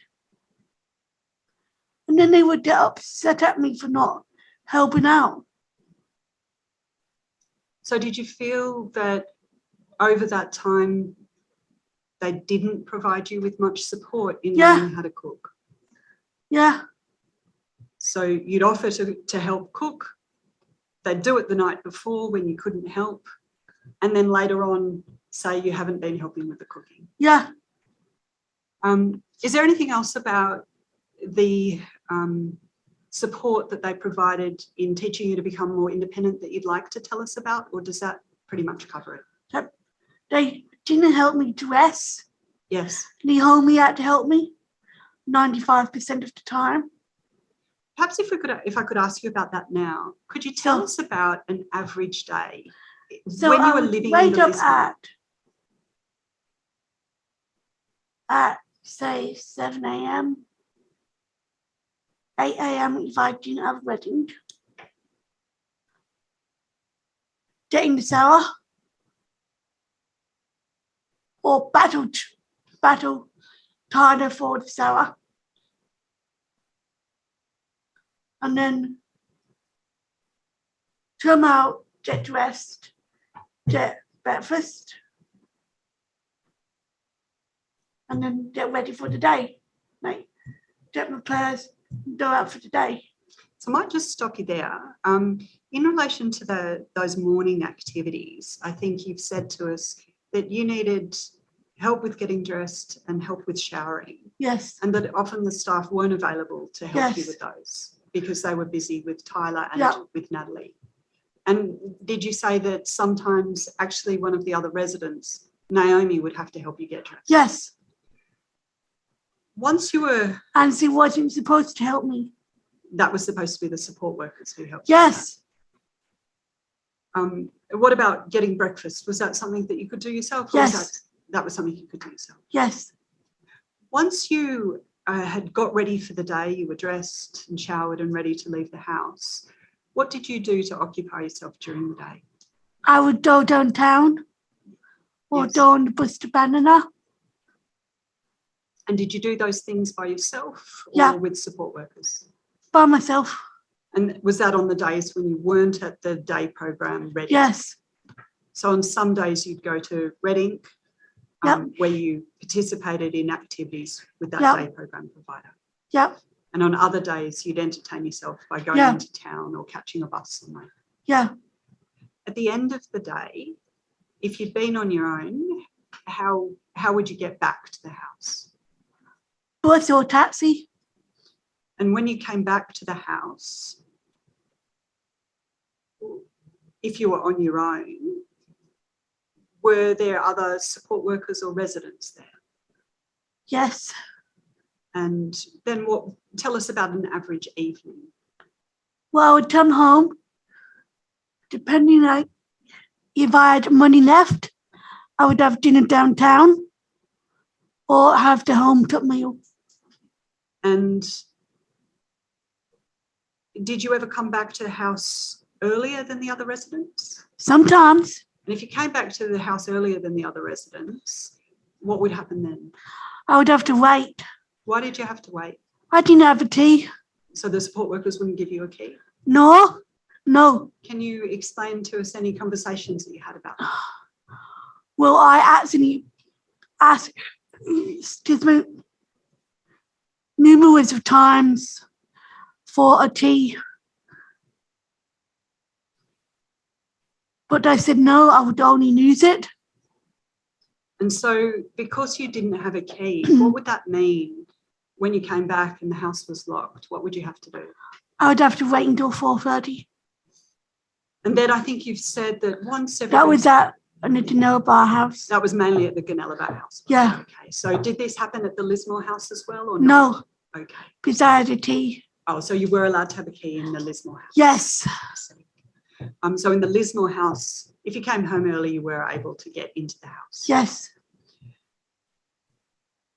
Then you've said that in the evenings, if you weren't out at dinner, you'd join in dinner with the other residents? Yeah. And did you need any support during that dinner or in the evenings? I just was cutting up my meal.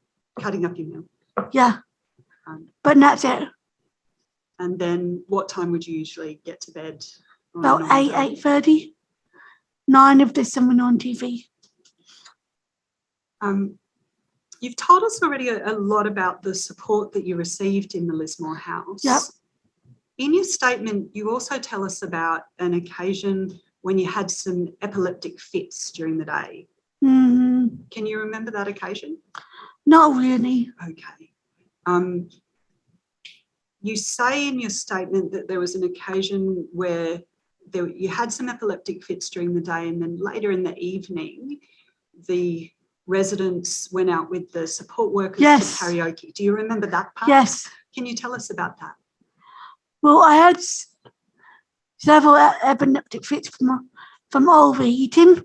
Yes. And then I'm using my phone. And then they went to karaoke. And Mum and Dad, thankfully my phone was nearby. So I had to tell Mum and Dad. They took me to hospital. So if I can just ask you a couple of questions about that. I think you say in your statement that you'd had some epileptic fits during the day. Yeah. But do I understand you that right now you don't have a clear memory of those fits during the day? But you do remember the other residents going out to dinner? Yes. And to the karaoke? Yes. That was something that you didn't want to do? Yes. When the support workers... I'm so sorry. That's fine, take your time. Are you feeling hot? Would you like to take your jacket off?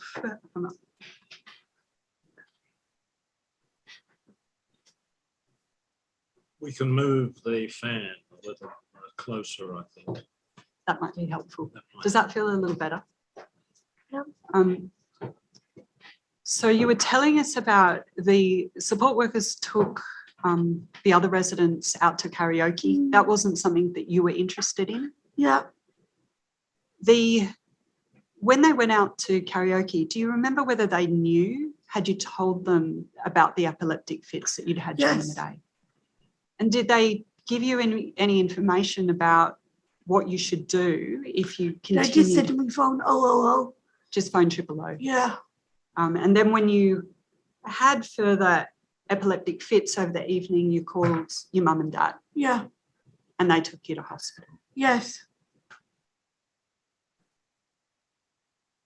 Apart from that occasion, are there any other occasions you'd like to speak about, or does that cover? No, that tells most of it. Okay.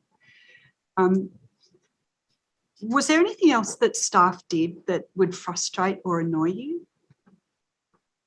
Probably just baby, Tana and Natalie. Yes. They did not talk to them as an adult. That just gets my goat. And what about the way they spoke to you? And they babied me as well. Yes. That fucking is my noise. That gets my dog. That really gets my dog. You've also spoken in your statement about occasions when the support workers walked off in the middle of a conversation. Yes. Can you tell us about that? Well, we were having a lovely conversation about genealogy. Genealogy? Yeah. And then they would just walk off. So you'd be in the middle of a conversation, and in the middle of the conversation, the support worker would walk off without telling you. Would you like to have another break yet? Sophie, are you doing okay? Would you like to have another break yet, or are you doing okay? Okay. I'm just trying to process. Yeah, there's a lot of information to process. Just tell me at any time if you want to have another break. Okay. You also talk about how the staff sometimes walked into your room without knocking. Yes. Can you tell us about No, that? that was a big one for me. Why was that something that you found frustrating? Just that knocking is a sign of respect. And it's a sign of courtesy, a sign of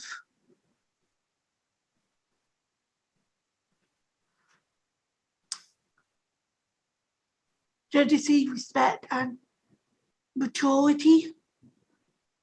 And that's all I can think about at the moment. So by just walking into your room without knocking, you felt that they weren't showing you respect or courtesy or treating you as a mature person. Yeah. Did you feel that you could raise your concerns about these matters with the staff? Sometimes. And what happened when you tried to raise these questions with the staff? I got shut down. So they wouldn't listen? No. In your statement, you also say that there was a Life Without Barriers clinician who came to, and my right-hand man. You say that he developed a plan that support workers were meant to follow when you were upset or angry. Yeah. Or frustrated. Yeah. Were you involved in the creation of that plan? 50-50. Can you tell us what you mean by 50-50? One part of me was like off in fairy world. One part of me was off in the real world. Did he ask you questions about the preparation of that plan?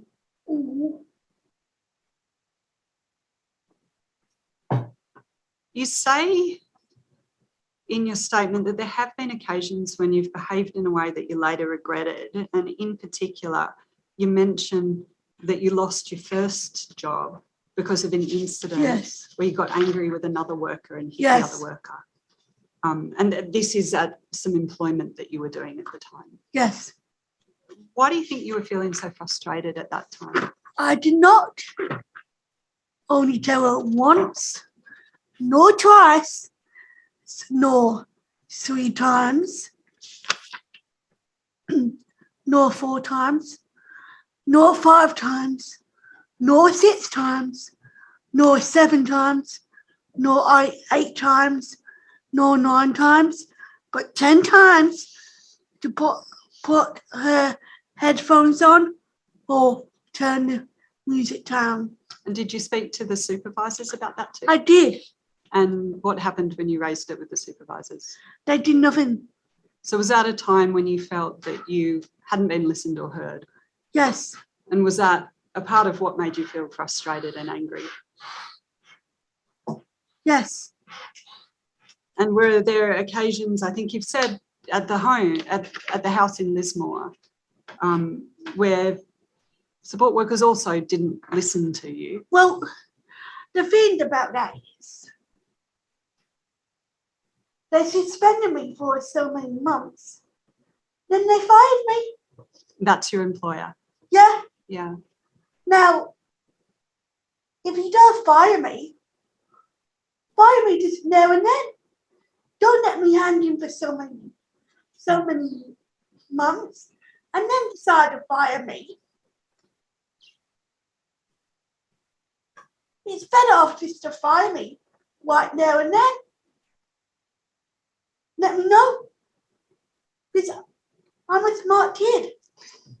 I can find other employment somewhere else where I'm valued, I'm loved, and I'm wanted. I don't need some egghead, excuse my language, to tell me what to do. And Sophie, just returning now also to the Life Without Barriers houses. Of course. There were times, I think you've told us about times when you didn't feel that you'd been listened to or you didn't feel you'd been heard. Yep. And that also made you frustrated. Oh, that made me feel hurt. Yes. Do you think that the support staff could have better supported you when you were feeling upset and angry? I can give you an example. Yes. Can I do have this? Yes, of course. For some reason, trying to thought. Yes. Where are we? Commissioner, it might be a convenient time to take the lunch break. There's only some very short questions that I wanted to ask on this point before we move to the next overall topic. And it might be appropriate for Sophie to refresh her memory with her statement while she considers Sophie, those matters. are you okay if we stop now for lunch and then we'll come back and you can have a look in the meantime at your statement, and we'll take about an hour for lunch. Is that okay? Yeah, that's fine. Okay, thank you. All right. I really need to refresh my memory. Okay. My memory's a bit fuzzy. That's all right. That's fine. We'll now adjourn. It's 12:20 Australian Eastern Daylight Time. We'll resume, shall we, at 1:15? Is that convenient? Yes, that would be convenient. Thank you. We'll resume at 1:15, okay? The Royal Commission is adjourned.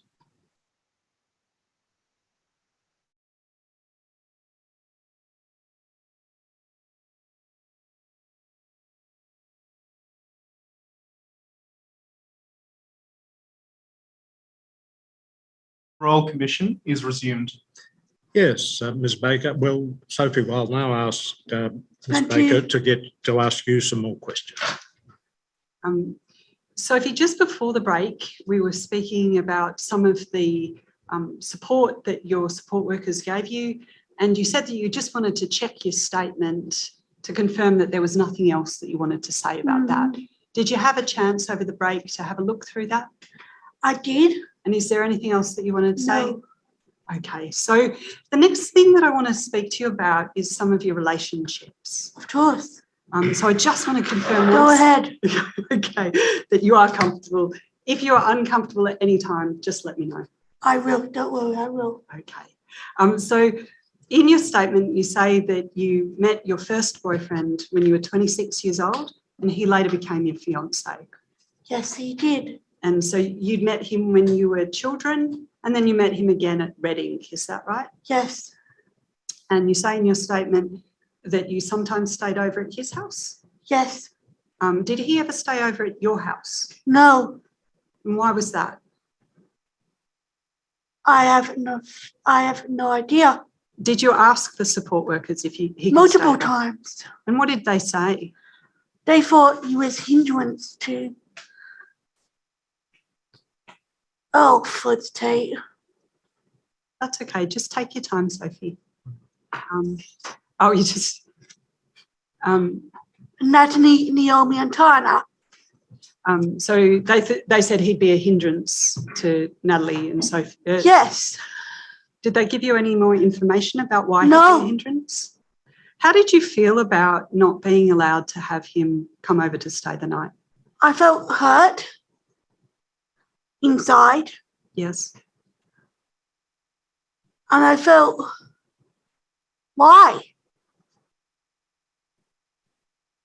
Because he was like my first love, my first boyfriend in a way. Did you feel that the support workers supported you with your relationship with him? No. Can you explain why you felt unsupported? Well, they didn't even, I felt that they didn't even want me to have a boyfriend. I felt that they didn't even, weren't interested in my needs. And they just flipping kicked me out of that house because I spoke my mind. I was too clever and I was too smart for my own good. I'd like to show you, just particularly on this issue of the support that that the support workers provided for your relationship with your fiance. So, like to show you a document. It's a document that's dated the 3rd of September 2014. I don't want this document to be live streamed. I'll explain what's on it. Commissioners, you'll find the document in Hearing Bundle G, tab 30, and it can go up on the Zoom screen, but not the live stream. So I will just show you a copy of that. Is that a complaint that you wrote to Life Without Barriers? Yes, it is. And in that complaint, you say there's not enough staff for training me as a client for what I need, especially for visiting your boyfriend. Yes, I remember doing that And with support worker 1 and support worker 2. And over the page, you say the names of a whole range of people that you've spoken to from Life Without Barriers about this question. Yes. And had you received any response? No. Sorry if I'm raising my voice. No, it's too fine. loud. Quite all right, so Yeah. that's fine. It's important that we understand how you feel about this situation. Oh, I'm furious. I'm dead furious. You then are asked, in the complaint form, you're asked for your ideas about how to make things better. And your response is, have more staff on weekends, Friday to Sunday. First, of course. Can you explain how that would have assisted?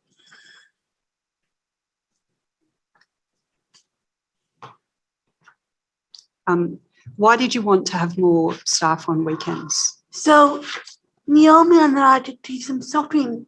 Yes. Get together. Yes. Do some dirty time. Some girly time. Get to know each other a bit better.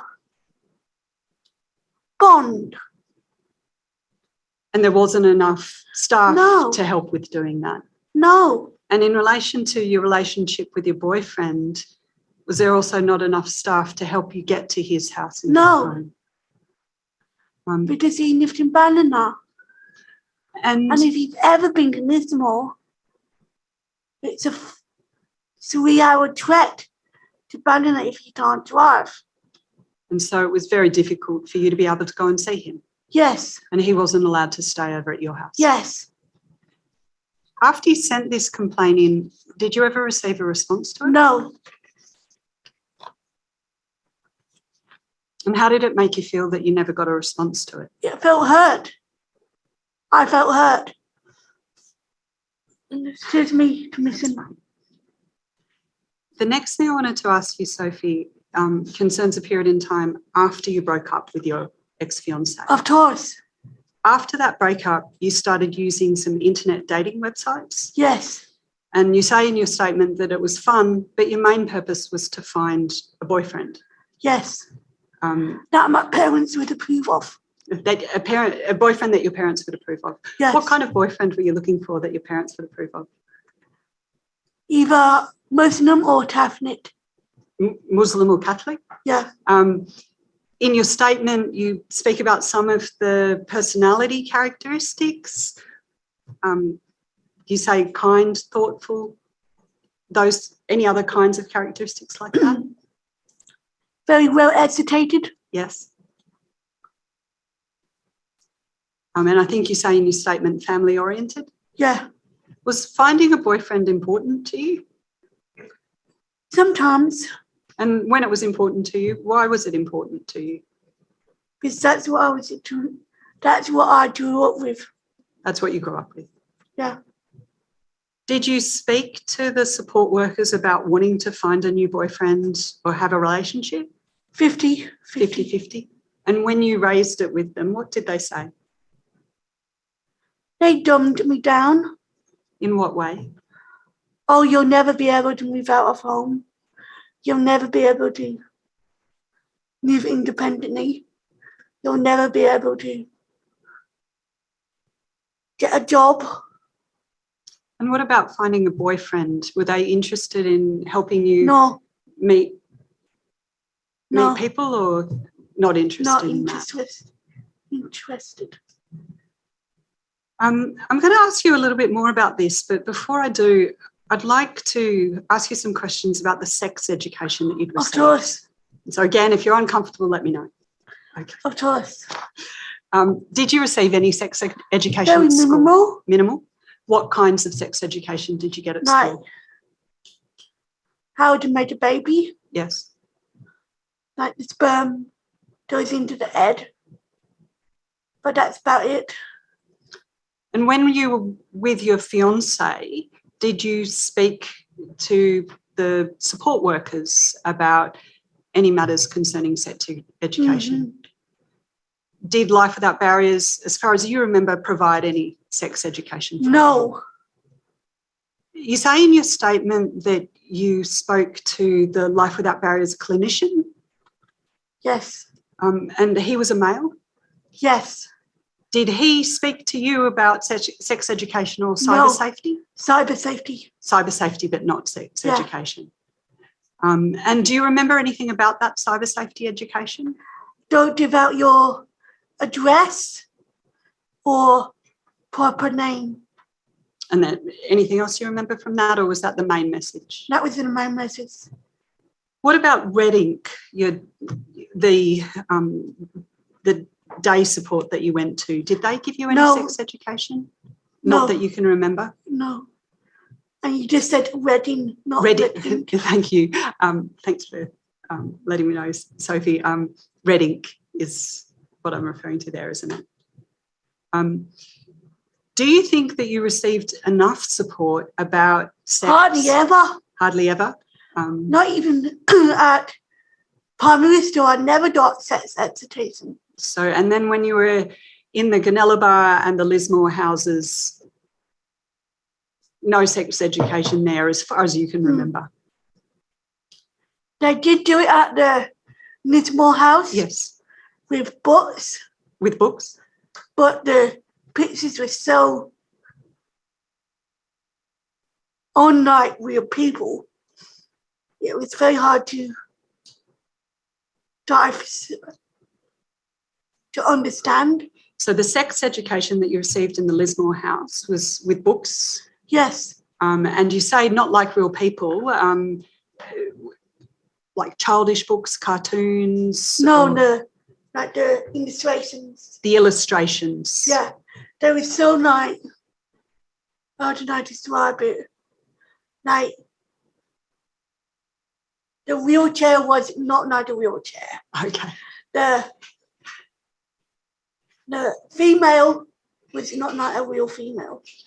The Batwoman was not like a real Batwoman. The fat person was like over proportioned. So none of it was realistic? Yeah. Okay. And was it mainly pictures or were there also words? There was also words. How, in terms of the education that you received from those books, did it cover relationships? No. Was it more along the lines of what you got at school? It was more along the lines of what I had at school. It didn't really tell me on what intercourse was. I see. And nothing about how to have a safe relationship? It told me about safe relationship. Yes. But very basic. Very basic details. Yeah. I'd like to ask you some questions about how you would have liked to have received. Well, firstly, would you have liked to have received more education? Yes. In the area of sex? Yes. Therefore. Are you able to tell us how you would have liked to have received that kind of sex education? Through DVDs. DVDs? Through. How about? More, more face-to-face. Face-to-face, so one-on-one training? Yeah. Would you have been interested in seeing a specialist counsellor for one-on-one training? Like a specialist sex counsellor? Maybe. Would you have been interested in attending group training with other young adults? Yes. And generally speaking, would you have liked to have received more information, more education about how to have a healthy relationship. Yes. The clinician and the team leader of your house, they were both males? Yes. Would you have preferred to receive sex education from females? Well, hell yeah. The GP that you went to see, was that a female or a man? That was a male and a female. Okay, so sometimes male and sometimes female. Yeah. I'd like to now ask you some questions about an experience that you had that you speak about in your statement after you'd broken up with your fiance. So Go this ahead. is in 2016. You say that you met a man online and that you got to know each other and you really liked him. Mm-hmm. You also say in your statement that you told the man that you wouldn't be allowed to have sex at your home. And you say that the man said, that's okay, I'll pick you up and we can go to a motel. Is that right? Mm-hmm. I do need you for the transcript to say yes or yes. I am so sorry. Yes. So you say that you told the man that you wouldn't be able to have sexual intercourse at your home. Why weren't you allowed to have sex at the home? Was that something you'd been told? Because it was a disabled house. And was that something that the support workers had told you that you couldn't? Yes. Would you have preferred to have the man come to your home rather than go to the motel? Yes. And why would you have preferred to have him come to the home? So you can meet the support workers first. Yes. And in terms of staying at the home, why would you have preferred to stay at the home? It's my home turf. It was my home turf at the time. Yes. And so you would have preferred to stay at your house with the man rather than going to the motel for those reasons. When you went to the motel, did you tell the Life Without Barriers staff that you were going to the No, motel? I had to lie. Why did you have to lie about it? Because they didn't want me to have relationships.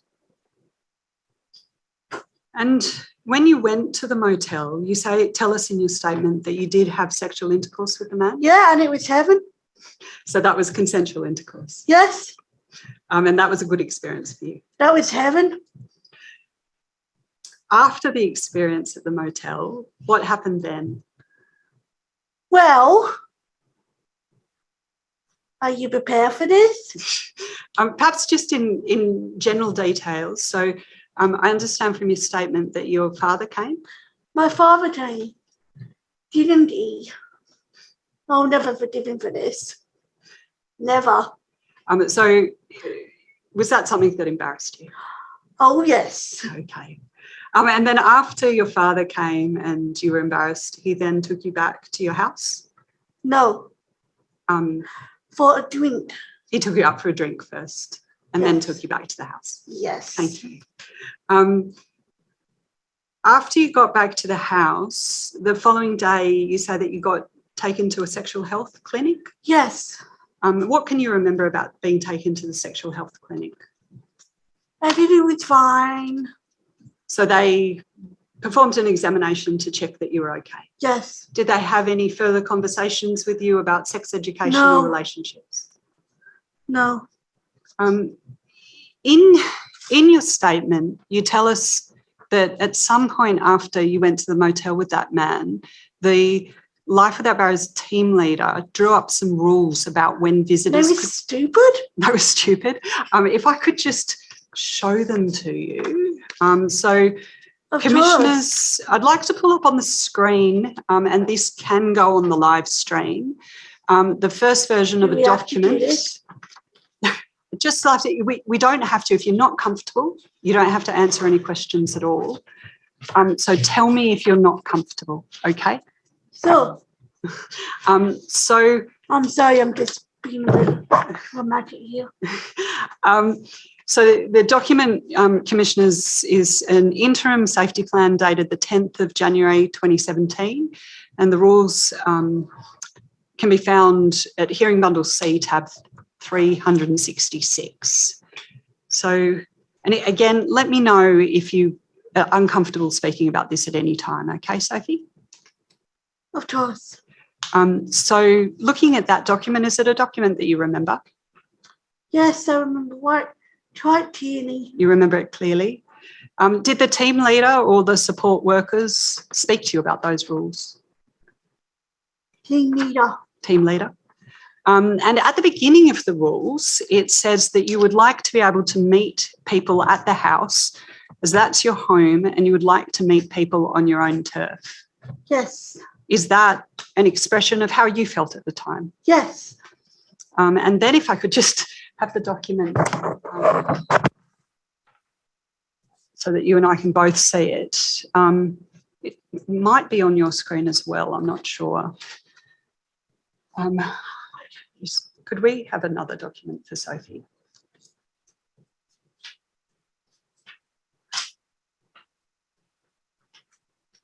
That's the same.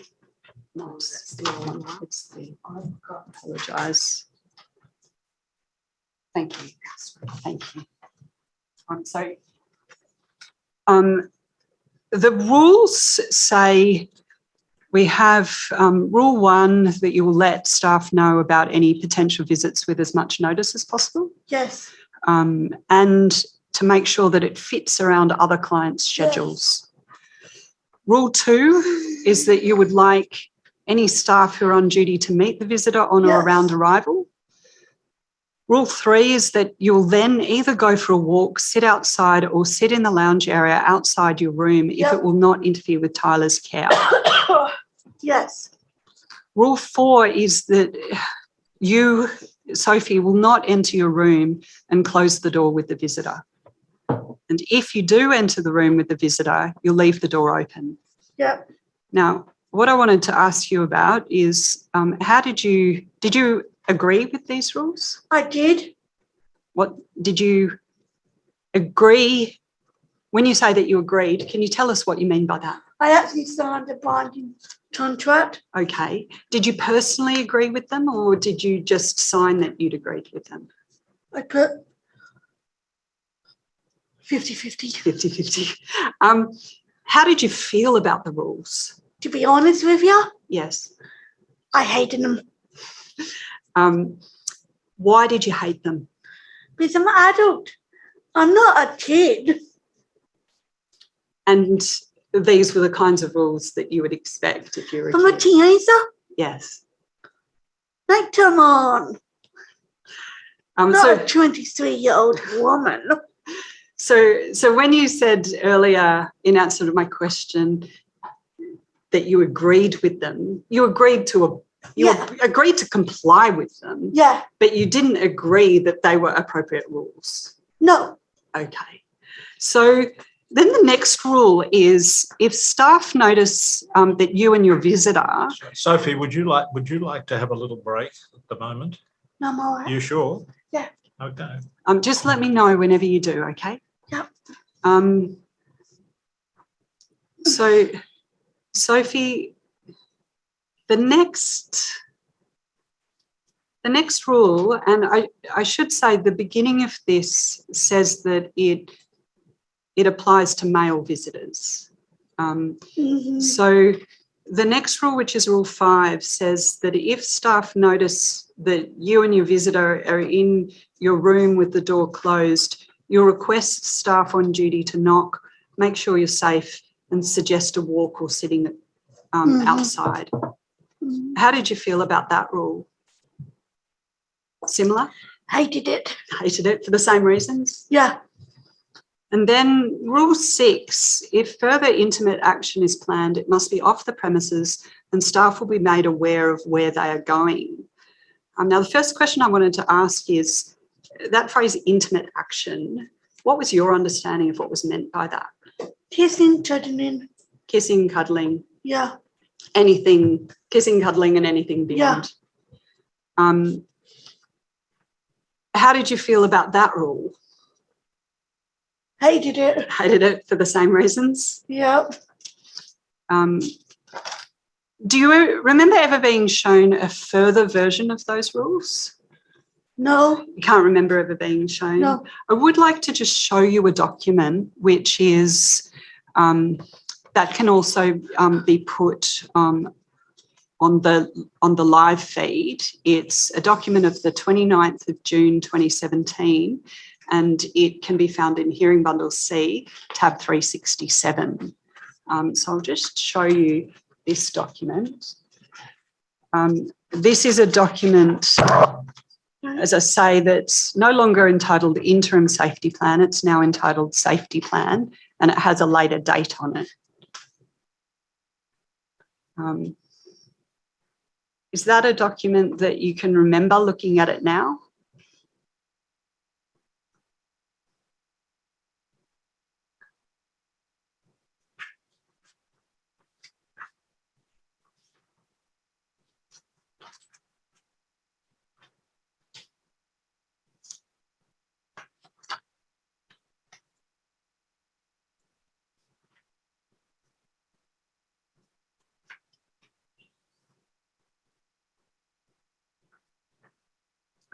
Yes. You can? And was that a document that was shown to you sometime after? Not shown to you? No. Not ever? No. As far as you can remember? As far as I can remember. There's a new rule in this document, which is that no visitor will be invited after 6 p.m, and that if a visitor arrives after this time, either you'll go out or alternative plans will be made. Do you remember that rule coming into effect at some stage? Yeah.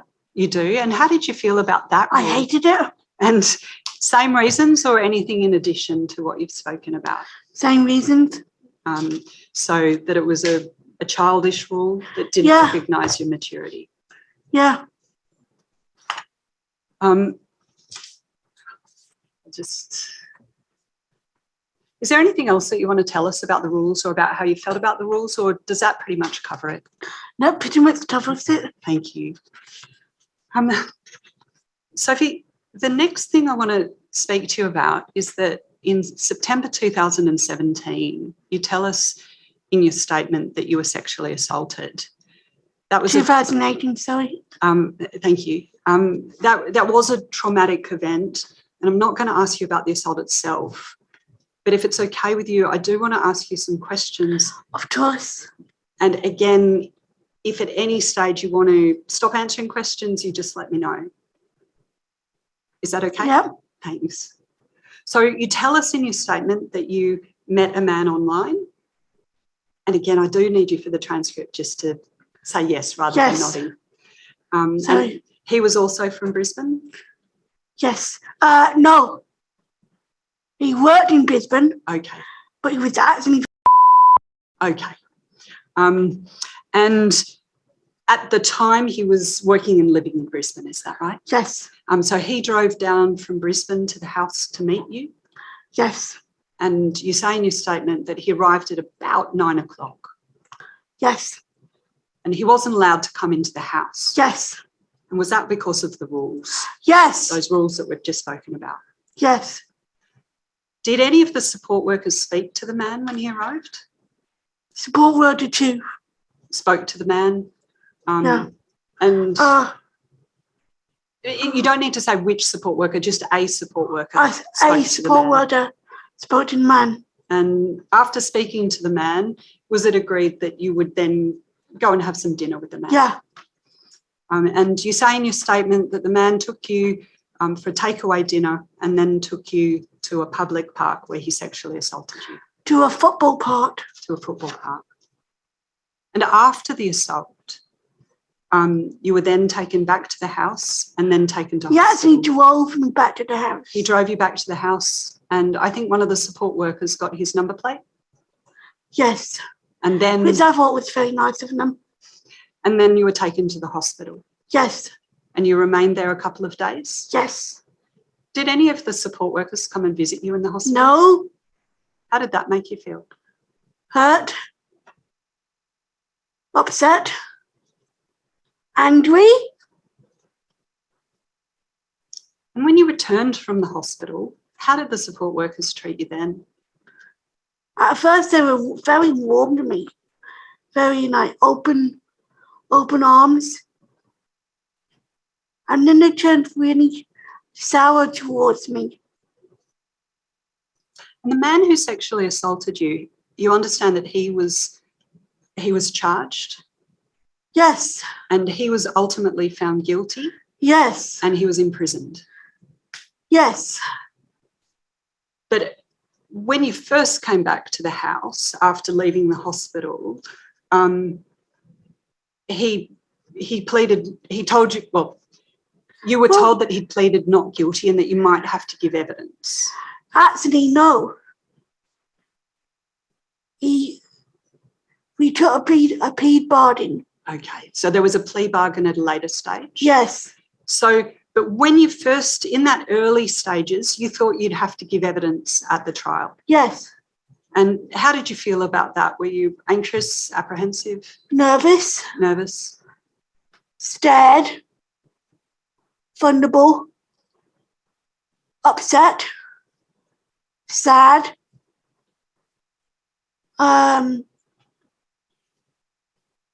Terrified. And were these things that you wanted to speak to the support workers about? Of course. Both about what had happened to you, but also about your fear about the trial? Because I twisted them with my knife. So you now understand that some of the workers weren't able to talk to you because they also had to give evidence in the trial? Yes. Did anyone from Life Without Barriers explain that to you at the time? No. Did you have any counselling after the assault? Some. And do you remember, was that counselling provided by the prosecution or was that counselling provided? The prosecution. Do you remember whether Life Without Barriers provided you with any counselling? No. Do you think that you received enough support after the sexual assault? I don't think so. And is there any other support that would have been helpful to you at that time? If I had the sex education, when I was in grade school and from year 8 to year 10, that assault would have never happened.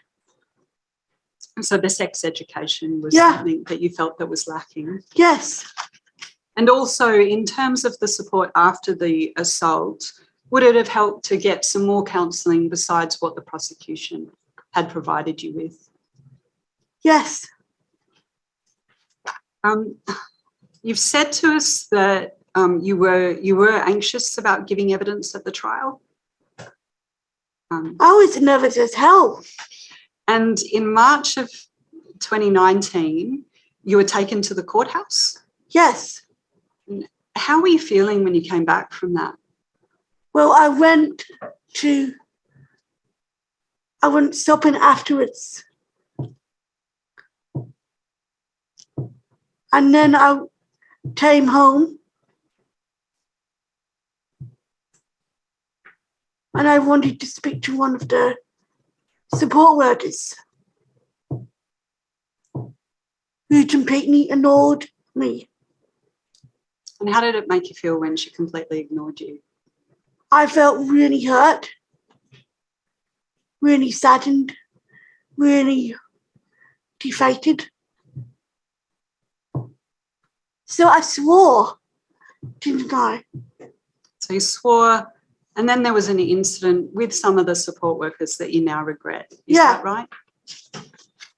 After the incident, you had to move out of the Lismore House? Yep. And how did you feel about that? I absolutely hated it. You hated it? Yeah. Yeah. Would you have preferred to stay in the Lismore House if you were allowed? Yeah. Were you allowed to say goodbye to any of the residents? No.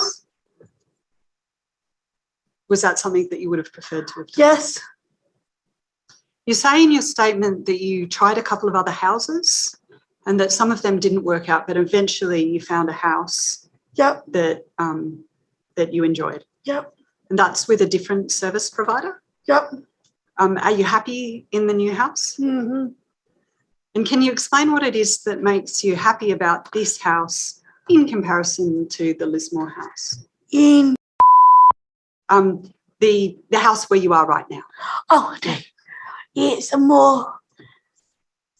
like home, like what I had with my growing up. It's got one housemate in it. She's more funnier and Natalie and Tana. More similar communication abilities to you compared Bit to? less. Bit less, but similar? Yeah. And do you have your own support workers in that house? Yes. Well, we share. You share the support workers? Yeah.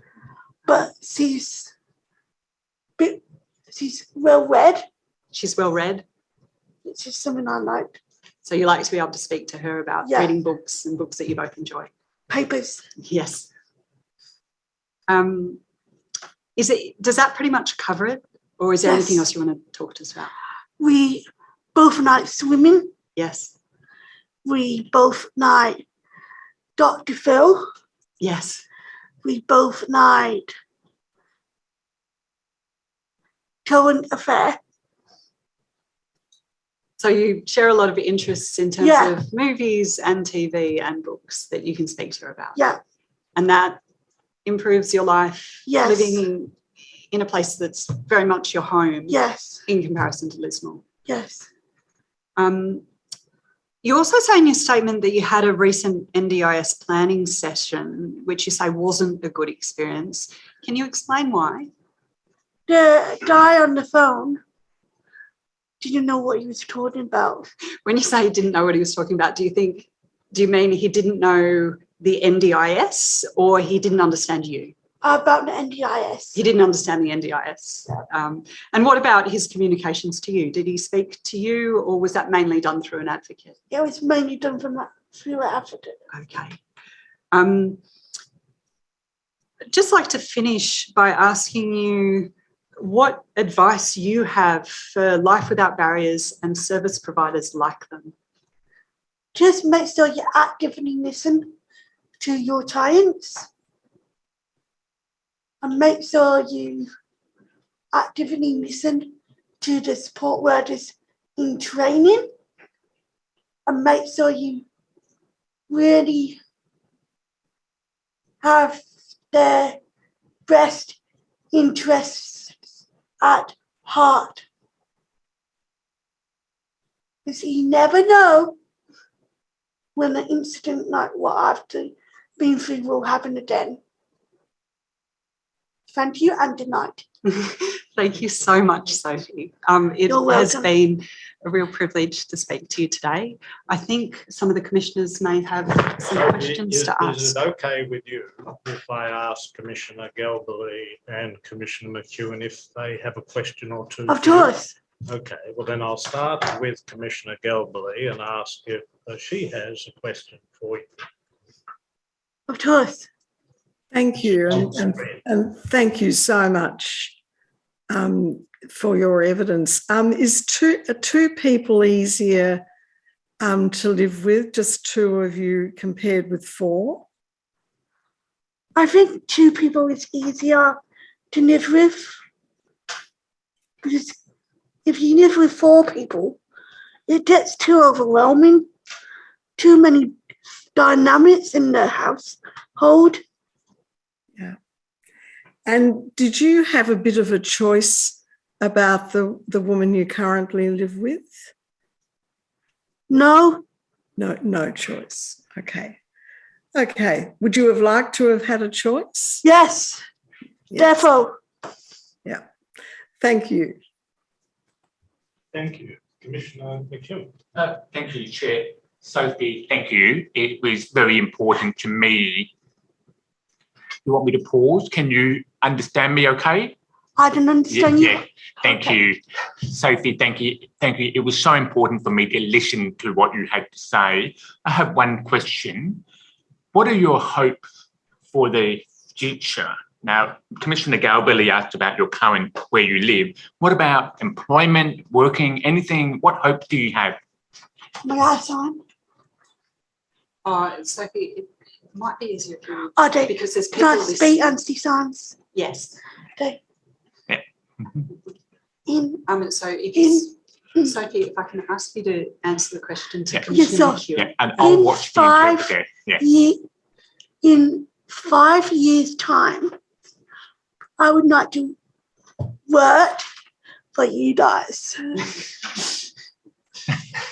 well, thank you. We may not be here in 5 years' That's time, and I okay. think the chair might have a different view. But I mean- However, I can tell you I won't be here in 5 years. But I mean, the Royal Commission. yeah. Perhaps, Sophie, perhaps do you mean you would like to work with perhaps people with government to talk about disability? Would that be Yes. something that would be, thank you, that's helpful for me. Yes. Thank you again. Thank you. Yes. Thank you, Chair. Because, to tell you the truth, guys, I love all you guys. Thank you, Sophie. I'm just going to ask one of the lawyers something, if you don't mind. Sure. I'm going to ask whether the representative of Life Without Barriers wishes to make an application about asking questions. I assume not, but I'll ask just in case. Commissioner, no, I don't wish to make any application. Thank you. Thank you very much. Sophie, I would like to thank you very much indeed for coming. You've come a long way to give evidence. It's not always easy to give evidence because you haven't been in this room or being asked questions like this before. And as Commissioner McEwen said, your evidence is really, really important to us, and we have learned a I lot. really think that more people need to do it. And it is so important. I am very passionate about you guys. I am very passionate about people with disabilities.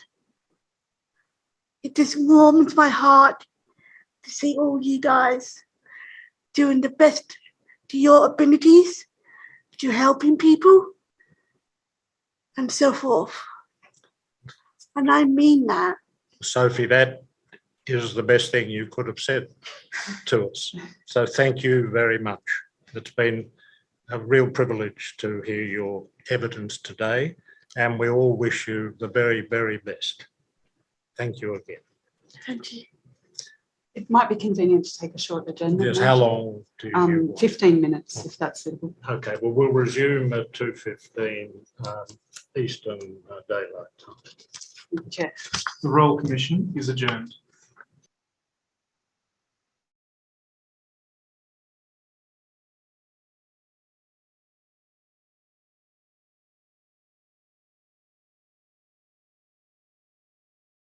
The Royal Commission is resumed. Yes, thank you. Mr. Griffin, yes. Yes, Chair. I now call the next two witnesses to give concurrent evidence. They are Greg and Michelle, the parents of Sophie, who's just given evidence. Greg has provided a statement for this public hearing dated the 16th of November 2021, reference STAT 0477.0001.001. This statement is at hearing bundle A, tab 2. The annexures to Greg's statement are at hearing bundle A, tabs 7 to 9. The statement from Michelle that's been provided for this public hearing is dated the 16th of November 2021, reference STAT 0478 001 This statement is in hearing bundle A, tab 3, and the annexures to Michelle's statement are at hearing bundle A, tabs 10 to 38. I hope you don't mind me calling you Greg and Michelle, but thank you very much for coming to the Royal Commission. I know you've travelled some distance to be here. We're very appreciative that you've been prepared to come and give evidence to us.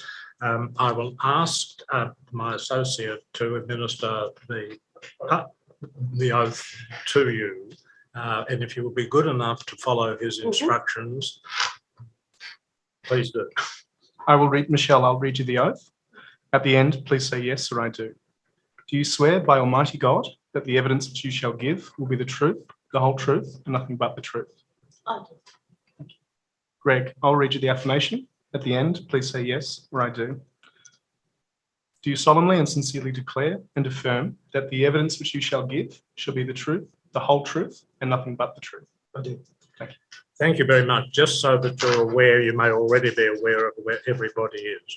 Commissioner Galbally is participating in the hearing from Melbourne, and you can see her on the screen.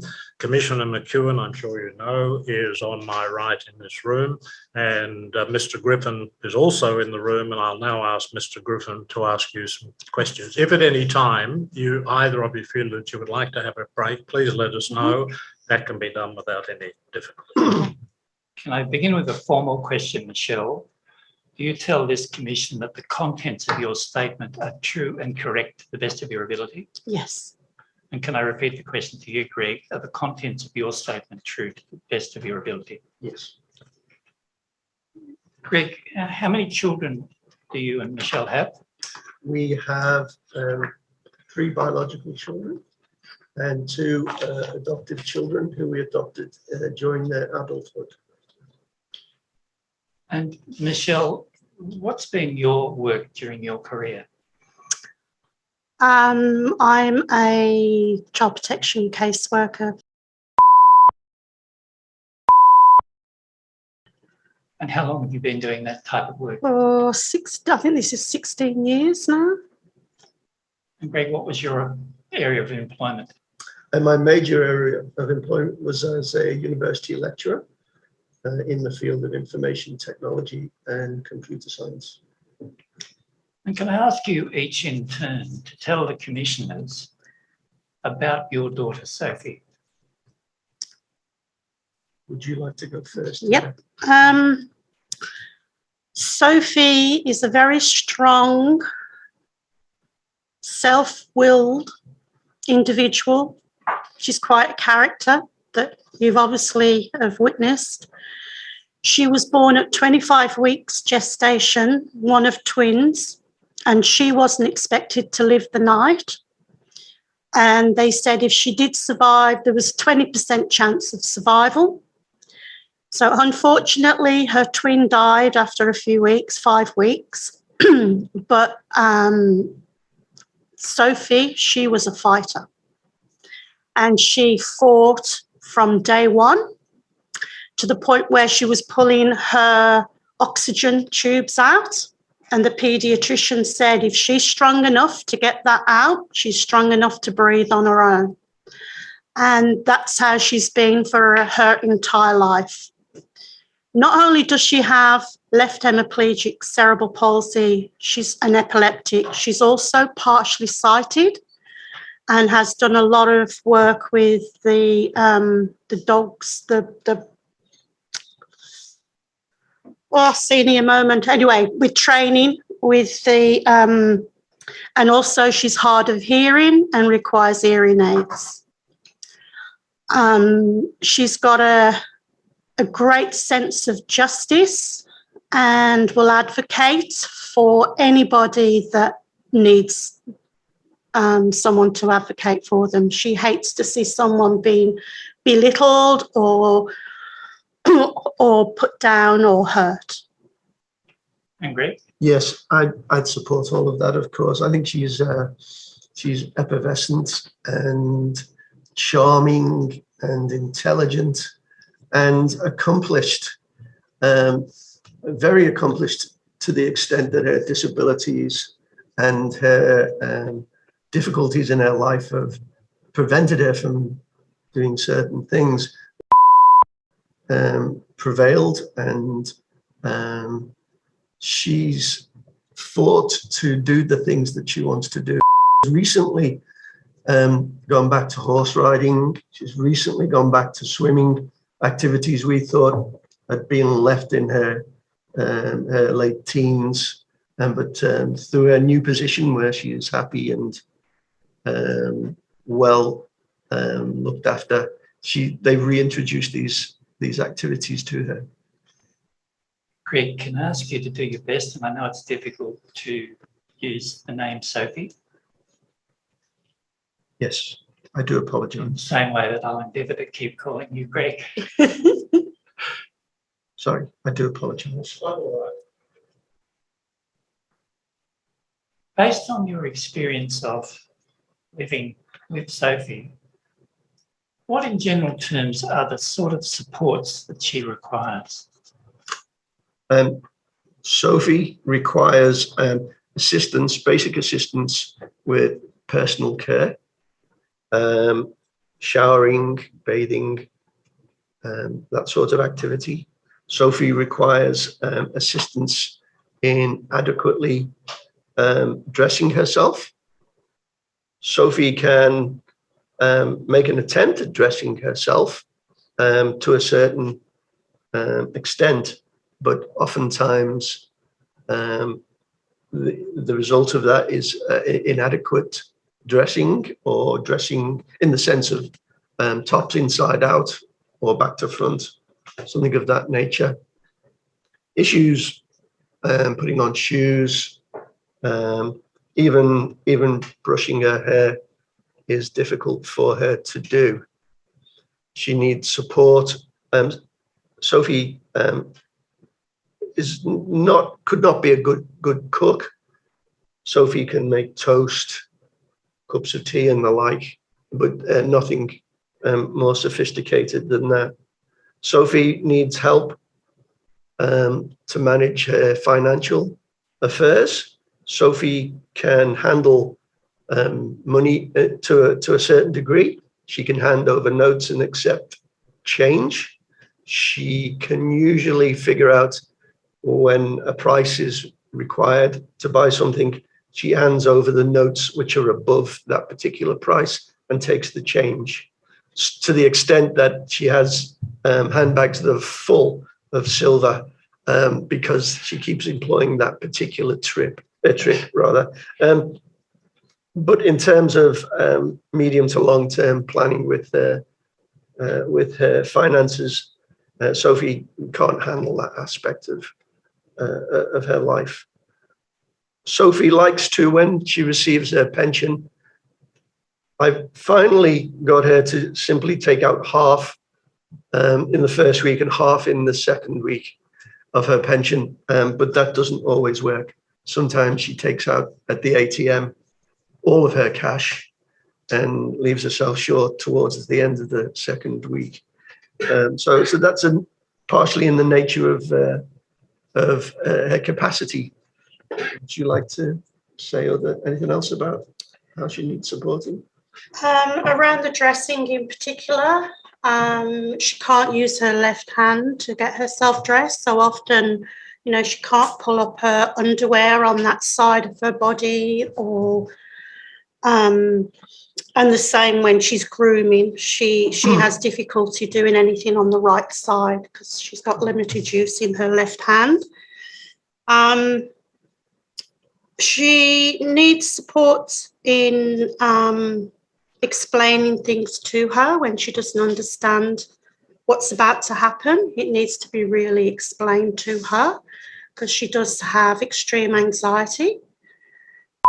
Does have challenging behaviours. Sophie grew up in our house when she was living with us, and she's extremely challenging and requires a lot of hard work to keep that under control. And not under control, but an understanding of what's triggering her so that you can intercept it before it gets out of control. You might remember in the opening I referred to behaviours of concern. Mm-hmm. Is it fair to say that on occasions Sophie can be, to use my words, a bit of a handful? Yes. Absolutely. Absolutely. What have you learned over the years as to how to identify what's causing her behaviour and how you can assist her? You can tell by her body language. You can tell by the way she's talking that she's starting to get really anxious and upset. If you try and downplay it or ignore it, she gets more and more angry and frustrated. Sophie needs you to remain calm. Treat her like an adult. She hates being treated like a child. And if you talk to her as an adult, you can usually deflect from what's happening.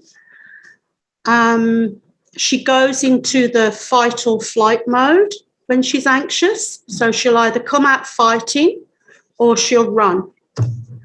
And growing up, we didn't have a great deal of understanding when she was growing up and she was younger about that effect and what the anxiety was. And as you know, things have become more available and people can read more about these things, we now know why and when it's going to happen. So, for example, when she was growing up, she would sabotage an outing. We couldn't understand why she wasn't happy to go to Dream World, and she'd be sabotaging it. Back then, you know, it was really distressing, and her siblings would be distressed. Now we understand why. It's because of that anxiety of going to a different place. So she does require an understanding from people who work with her about that, how that anxiety can affect her. It's the case, I believe, that you should acknowledge her anxiety. Yes. And start the approach with, I can hear that you're becoming anxious, Sophie. I can hear that you're becoming upset. So let's take a short time to take deep breaths and think through what it is that you're saying, and think through and explain to me what it is that you're feeling at the moment, and how the events that are unfolding have led to you feeling that way. Perhaps we can go and sit in a quiet place, deep breaths, other strategies like that. I think a soothing voice, I talk to her slowly and calmly, and acknowledge that she has an issue. And that seems to help. Does it follow from what you've just told us that it's really important for any support workers dealing with Sophie to have an understanding of what might trigger the behaviour and how they might have strategies to deal with it? Yes, Absolutely. and that's always been discussed wherever she's gone, whether it be with her day program or wherever she's lived. There's always been a behaviour plan put in place, as well as an epileptic plan, as well as, you know, her daily needs plans. And in that has always been what the triggers would be and how to just bring it down. Was that discussed with the workers at the Bowel House when Sophie moved in 2011? I don't know if it was discussed with them. We wouldn't have discussed it with them, but they would have had access to the behaviour plan. Right. Can I ask both of you, in 2011, when for family reasons it was thought necessary for Sophie to move into a home, did anyone discuss with you what accommodation options might be available for someone with her particular needs? No, the house that she moved into when this all happened required 2 hip replacements within 6 months. Greg required 2 hip replacements within 6 months of each other, and we were told that this was an emergency transition house. This is where some young adults would go for a short period of time until a long-term home could be found for them. So we believe that it would just be a temporary until they could find some accommodation for her. And is it true from about 2012 onwards, Reading were actively looking for some form of accommodation? Yes, there were people looking. And what were the results of their inquiries about alternate accommodation? They found one that she went to have a look at, and she got to stay overnight. We're not sure why there was a lock on the outside door at the top of the door, but one of the other residents locked the door overnight. And Sophie said that she was calling out to the night worker all night who didn't hear her. And so when she was very distressed the next day, and then when we had a meeting to discuss her going to that house, Sophie was pretty adamant she wasn't going to go there because of that experience. And that was because on the one night she spent there, someone had locked her in the door, room. yeah. And I don't believe it was the staff, it was another client, a resident at the house.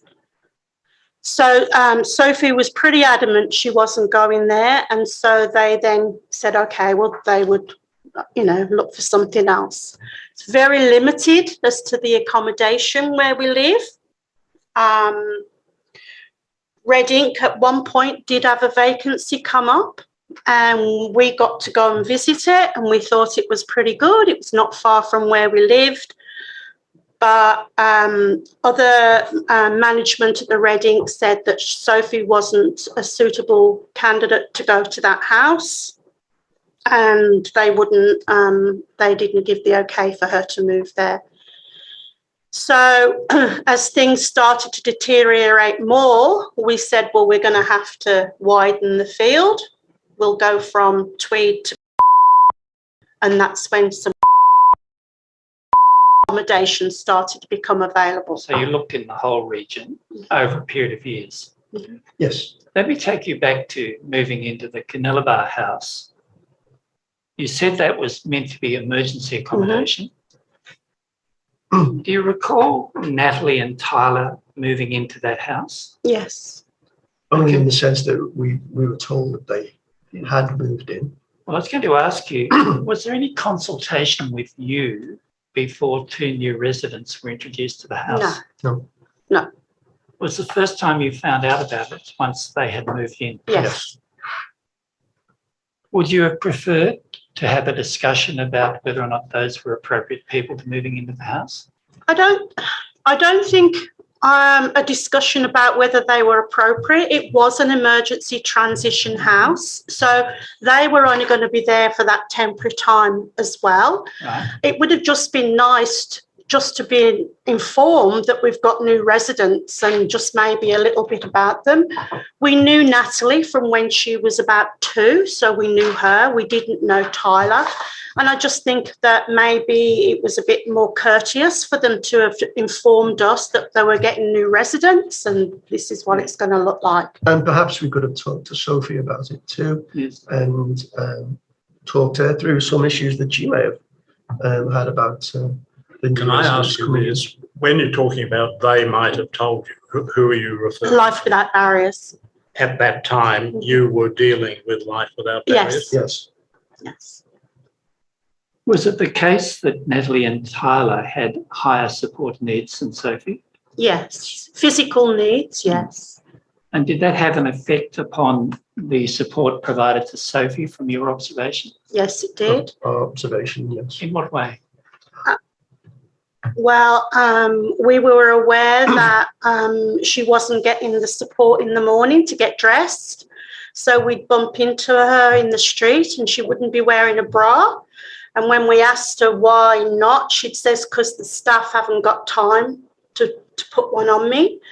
We were aware that she was often quite smelt of BO and her hair was very greasy. So we were starting to realise that she wasn't perhaps having her personal care attended to.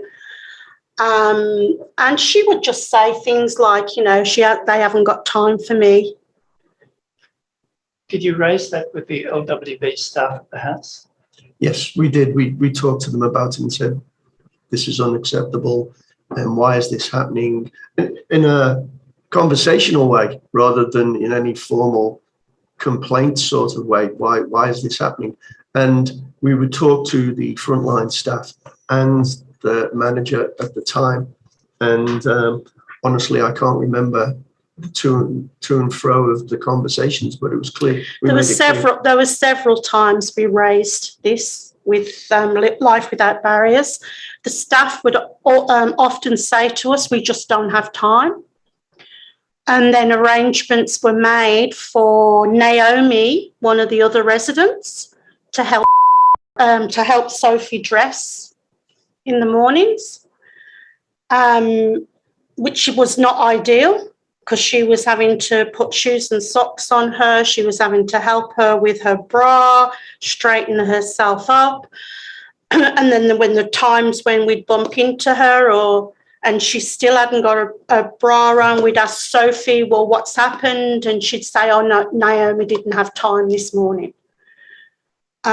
She often would say, I have to be quick because I've got to catch the bus in the morning. And so would race out the door to catch her bus so they could spend time on the ones that were in wheelchairs. And those people then got the Life Without Barriers bus down to the daycare centre where that had to catch the bus. And when you say the daycare centre, was that a facility where Red Ink provided services? Yep. So they had different programs on for all the clients through the week.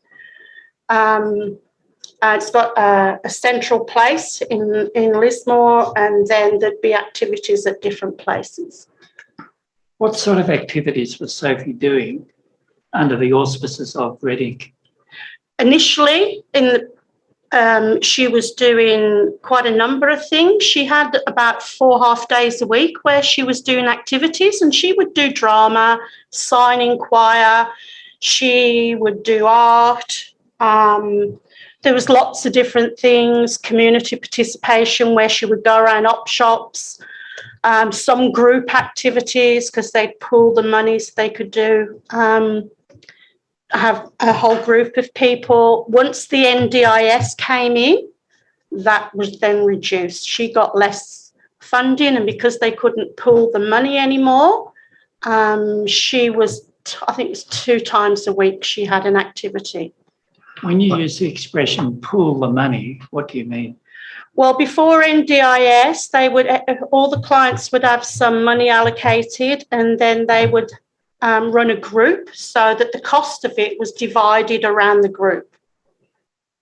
Once the NDIS came in, that just for some reason that just didn't work. But it was a form of creative accounting, I think. If they could hire a professional person to come in and teach art, for example, to 3 people, then the cost for 6 people was halved, and everybody would be happy, because a ratio of 6 to 1 is almost as good as 3 to 1. So that was the ethos behind that, we believe, a little bit of. And before the NDIS came in, yes, what was the source of the funds that got pooled? Well, that would have been from DADIC, would it? Yes, it would have been DADIC. The funding from DADIC. DADIC is? Disability and Aged Care. Which is no longer exists, is that correct? Yep. Yeah. You mean the state department? Yes. Yes. So in effect, it was a kind of block grants to the institution. Yes. Yeah. Yes. As distinct from the individual packages on the Yes. NDIS. On the NDIS, yes, that's correct. Also, I should say at that time, prior to the NDIS, also attended community college, and she did a number of courses there, including information technology. Did you do Italian? Italian. And she did Italian there as well, and had some certification around that. I'm very conscious, Greg, that some people use the term creative accounting in a pejorative fashion. Am I correct in saying that what you're really saying is they worked out a way to get more bang for your buck? Yes, that's it. It was to the benefit of the clients, in my opinion. Sorry, before you go on, could I also ask with the NDIS, what was your understanding, information were you given when it began to understand Sophie's plan? Just maybe briefly explain what was your understanding. We went to an information session when the NDIS first rolled out. They sent people around the place giving out an information session. So we had that basic one. We didn't really understand how it would affect Sophie herself. We just knew that there was this general new thing coming out. When then we were told that all the ones that were living in residentials was going to be rolled out first. So she would be one of the first ones to get it. And it just sort of flowed into her getting her NDIS package, but it was never really explained to us. And then we became aware that what she was getting was a lot less than what other people were getting, and we could never understand why she got less and other people got more and whatever. But there was a definite decrease in what she was able to do at the day program. I think it's fair to say at the beginning of the NDIS, the complexity and the size of the scheme itself was both confusing to those who were receiving packages and to those who were providing that funding. There was, I would say, approximately at least a 2-year gap between the professionals starting the process and getting to grips. When the first round of information came around, they were still working on a glossary of terms so that the workers didn't actually know which were common English terms and which were specifically technical terms for the NDIS, and we didn't either. So it was very confusing for us at that time. Still very confusing. It's still confusing, but I believe the professionals have got a handle on it now. Thank you. Do I take it from what you've said that you were pleased with the services provided by Reading?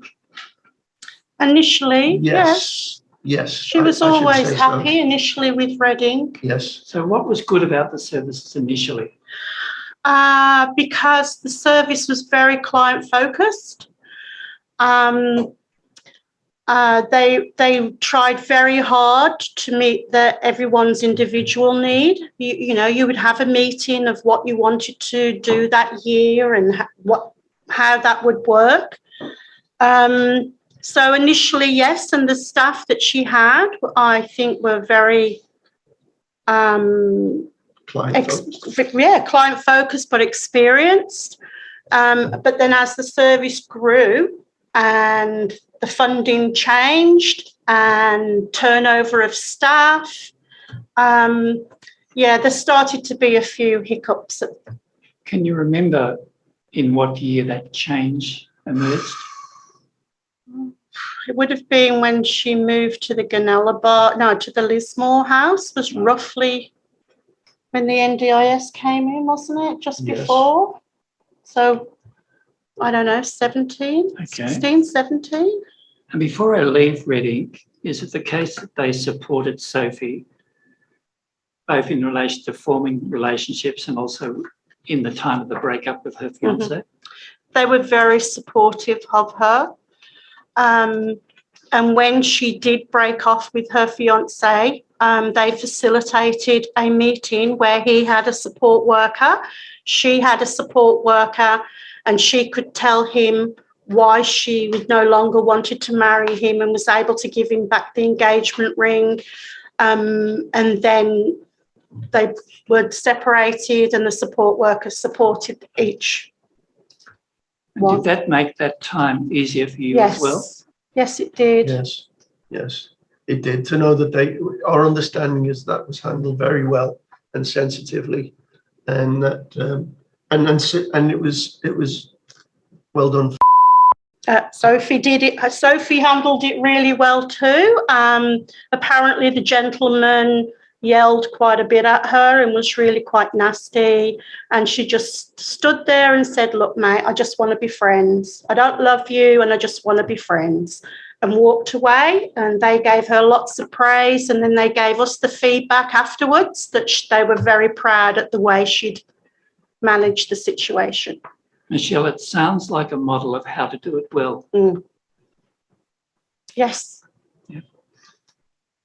Can I ask you about some paid work that Sophie was doing? Mm-hmm.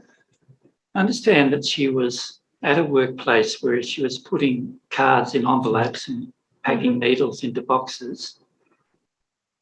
At the time she was doing that work, do you recall any discussion as to what type of work Sophie might be able to do? She was working at a sheltered workplace. They had a few things that they do. One was gardening, and another one was in the soap factory where they'd actually make soap and package it and then sell it. Another one was packing boxes. I don't recall her really having much of a choice. She was offered to do some work there, she was so desperate to have work that she accepted it. So we supported her because that's what she wanted. I think she got something stupid like, was it about $2.50 an hour, something like some ridiculous amount. But anyway, it would have been very boring and repetitive work for. But she was really, for Sophie, but she was really happy to be going out to work. Why did that work, even though it may have been boring, make her happy? Because it was all about her self-worth. She wants to contribute. She wants to contribute to society, and she felt that she should be going out to work too. It sounds from your description, Michelle, that those jobs were in somewhat sheltered environments. Yes. Was it ever discussed with you and with Sophie whether she could work in the open community? It was discussed, I believe, at Reading when they thought about maybe she could work in one of the op shops and do some experience working in one of those, but that never eventuated. Reading eventually got its own op shop, but she was never offered the opportunity to go and work there. We discussed things like working at the art gallery, just greeting people as they came in. And that things like that were always discussed, but never actually came to any fruition. Greg, did you have any view about what work you thought she could have comfortably done at that time? Well, at that time, I thought that a meet and greet concierge type work would be ideal for Sophie. In retrospect, I think that was probably over ambitious. Sophie does have a low fatigue level. Several hours, 2 hours of work would perhaps be enough for her, physically draining upon her. Also intellectually, she may have felt when you've greeted the 50th person coming in, it's pretty much the same, and she would have perhaps engaged them in a conversation about literature, which is not the role of the job that I envisaged. When she was a little girl, I thought we used to go to the Spastic Centre in Brisbane, which was called the Spastic Centre at that time. And the lady, the receptionist there was a lady who had cerebral palsy. And I kind of hoped that maybe Sophie could do that sort of job. But I think that was just a father having wishful thinking and ambitions for his daughter. Did you give thought to whether she might achieve a job in an open community by a series of steps working up to it? Yes, they could. Obviously, we always think about these things, but Sophie's always going to need a degree of support. She's not going to be able to do it on her own, completely on her own. Yes, with Reading, I remember pushing the issue that Sophie should be on the preparation for work program that they had there, and felt that it was her community access program was insufficient for her, but they always felt that given her disabilities that she could not enter those programs, which there were gardeners, folks working at McDonald's and so on, and so Sophie perhaps could not do that sort of work. I think they were probably right in retrospect. Michelle, in your statement, you refer to Sophie being upset when she was suspended for hitting another employee who would not stop singing. What were the events surrounding that incident? From my understanding, what happened from Sophie was that there was another worker behind her who was singing quite loudly, got music playing quite loudly. Because she is hard of hearing, any sudden loud noises affect her. She asked the person to turn the music down or to put her headphones on, which was ignored, and I believe it escalated, and so Sophie turned around and hit her. There would have been workers on the floor, so I'm not sure how close they would have been to have heard what was going on, but so she got suspended straight away, and then eventually they said she couldn't go back. They had a discussion with the other workers. As I recall this, they had a discussion with the other workers about Sophie going back, and they didn't want her going back, so she was then told she wouldn't be going back. And was she most upset about the fact that she couldn't go back or the fact that she'd been suspended? Both. Both. Also in 2015, she was assaulted by a woman at a bus stop. Yes. What happened? Well, my understanding of what happened is that this is a person who was known to Sophie for many number of years, and this other lady is assertive and would like things done in her own way, in the order that you would like doing. I believe there was some issues around a bag, maybe a bag being swung around as in a large backpack or something. And as a consequence of that, Sophie and her got into an argument over some element of getting onto the bus or dealing with this swinging bag that kept hitting Sophie. And as a consequence of that, a lady who we know a little bit about, she struck Sophie. It sounds like 2015 was a difficult year. She'd had the suspension from the workplace. There'd been the breakup of the engagement. There'd been the assault at the bus stop. Did you notice a change in her behaviour during the course of that year with all of those things happening? It's an interesting question. No, I mean, she was getting increasingly more unhappy. I know that much. We were getting more and more phone calls from her, talking about things that had happened, often about the staff at the house not listening to her. But it was just a gradual, yeah. Greg, did you have to go to the Gunilla house to calm Sophie down on occasions, or did that only happen in the Lismore house? To the best of my knowledge, I believe that I did not have to go to the Gunilla bar. Did not have to go. No, you did. I did. What do you recollect, Michelle? I remember him being called to say that she needed to be, because she wasn't calming down, and he went up there, and the police were actually called at that time. And we were called quite regularly. Greg would go quite regularly down to the house in Lismore.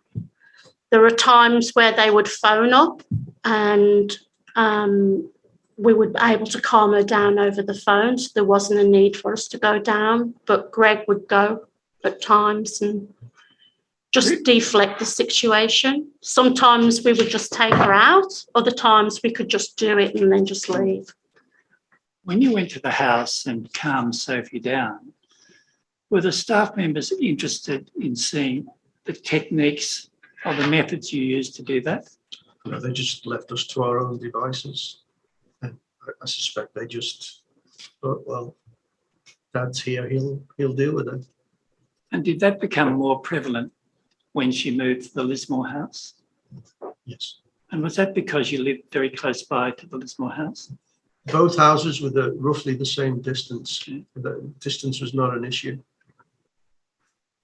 Do you have any recollection of any staff member at the Lismore house sitting down with either of you and saying words to the effect, you seem to know how to calm Sophie down in certain situations. How do you do it? No, never. No. Did you offer to assist them in that task? We didn't offer as in say, oh, we'll show you what to do or what to say. We would often ask them questions like, well, you know, what caused it? What was the antecedent to this behaviour, so that they could see what was happening before the behaviour and then what the consequences were afterwards. And on a couple of occasions, I asked different members, what's the antecedent? And they said, what's that? So they didn't know what an antecedent was. To me, that's a way of showing somebody how to assess a situation. Let's see what was happening before she went off, so that next time we can, you know, stop it before it gets that far. But they weren't aware what I meant by that. Obviously, when we had our yearly meetings, we actually had to have meetings with her clinical person too, who was doing her behaviour plan. We had meetings with him, and all these things were discussed at that time. Yeah, we were constantly telling them, you have to watch her, you have to look for signs Sophie.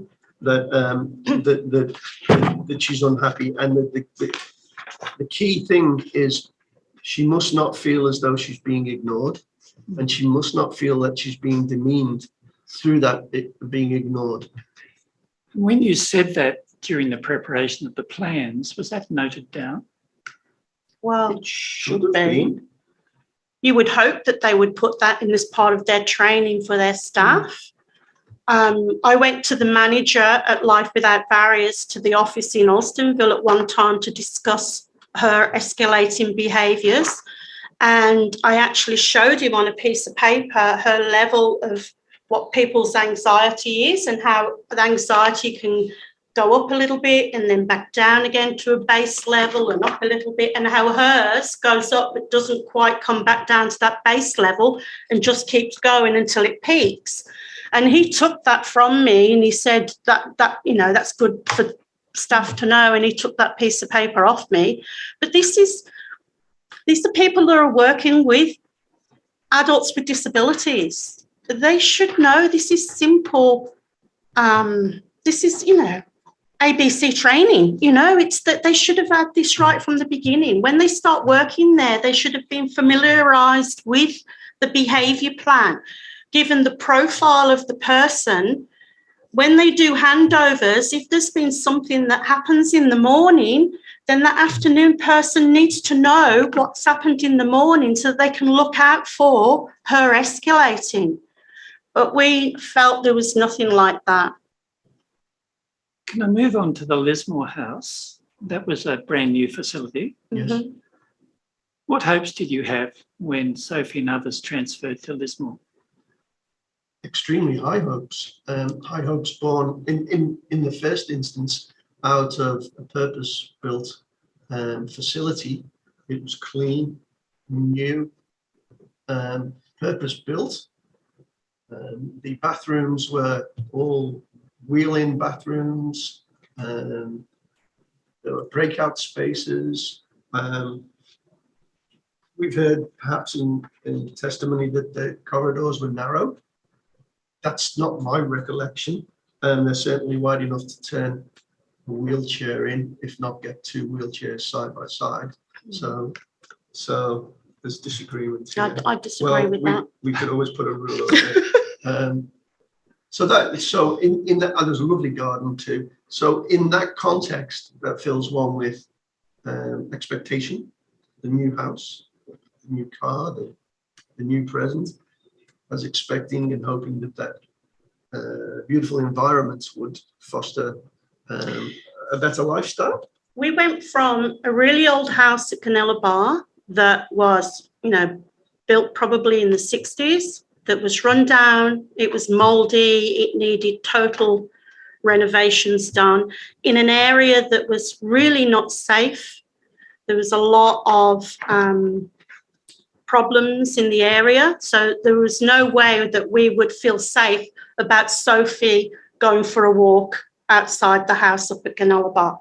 Once Sophie moved into the Lismore house, because it was in a nicer area, it was flat, not on hills, She would be able to walk to the shops and it was in a safer area. We actually thought, well, this must be a better place for Sophie to live. It was that time of the movement that we were then told that because all the residents had been together for a long time now and they all seemed to be getting on okay, that this would become their permanent home. It was no longer this transition home. They would all be living together. Did the level of support for Sophie increase, decrease, or remain the same in the Lismore House? I would say... I'd be unequivocal. It was it Yeah, decreased. We were always of the opinion that there was always somebody there at the house through the day if one of the residents were home. We always believed that was the case.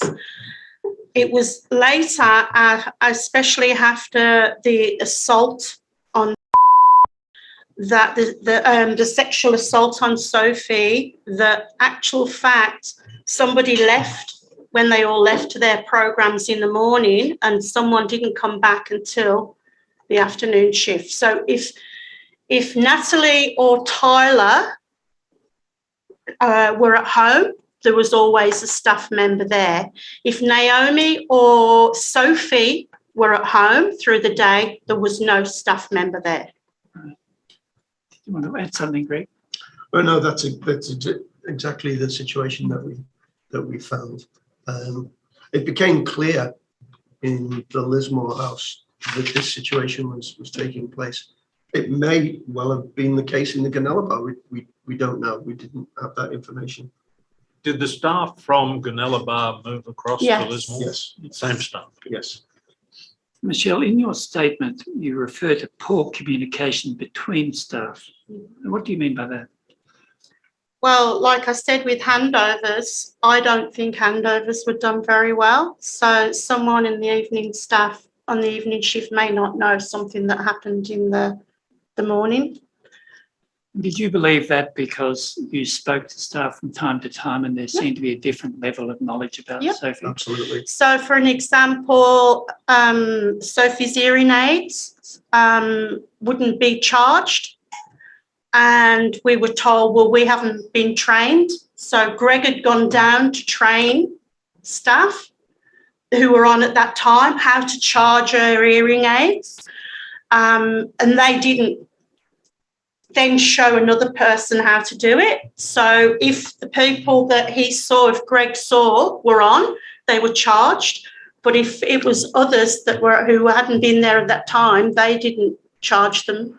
Same with putting them in. There was an instruction leaflet on how to do this, which was placed in Sophie's folder, and one assumes that the other staff were never referenced to this. Or refused to do it because they hadn't been shown. You know, I haven't got time to read this, so it never got done. In terms of record keeping, one of the things they had was some form of logbook or journal as to the events of the day, which they would look through occasionally. And this was written in pencil. And I thought that was perhaps not adequate for the level of care that these folks needed. How complicated was it to charge some hearing aids and then to insert them? Charging them was extremely easy. You plug the machine into the wall and you drop the hearing aids into it. It was a little bit more complicated about the sequence of lights that came on, but it was pretty clear that 3 green lights meant that the things were fully charged. Now, getting them into her ears was a different kettle of fish. One has to, because they were molded to her ears, one has to twist them in a particular way for them to sit there. I would say it would probably take a normal person maybe 3 goes before they got it right. I mean, 3 training goes, and then thereafter they would learn the trick of the twist of the wrist. So it was fiddly, but it was not. So we would meet her in the community and I'd say to her, oh, you've not got your hearing aids in, Sophie. Where are they? Oh, the staff couldn't do it this morning. So she would go out without her hearing aids. Can I move on to the issue of online dating? You became aware that Sophie was interested in forming relationships. And at one stage, she was going online quite a lot. Did you understand why that happened? Why she seemed to have a lot of time to do that? She had a lot of spare time on her own, spent a lot of time in her room at the house. Her sister had met her boyfriend online, and so she thought that's how, you know, if she could do it, then Sophie thought she could do it. But she was spending an increasing amount of time alone, on her own, in a room.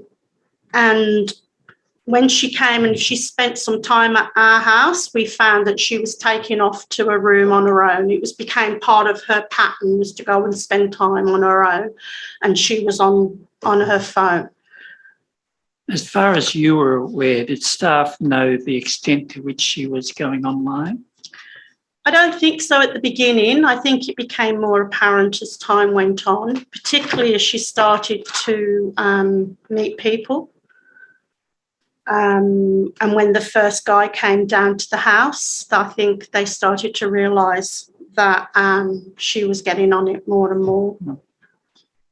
Had she had any counselling or education about going online and what the risks may be?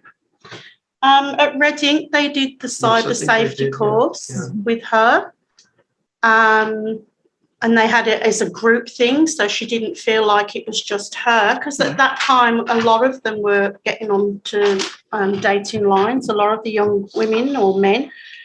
And so they did it as a group. So we're aware of that. Did you hear Sophie give evidence today when Ms. Baker asked her some questions about the rules that were drawn up? Yes. Did you have any involvement in that? No.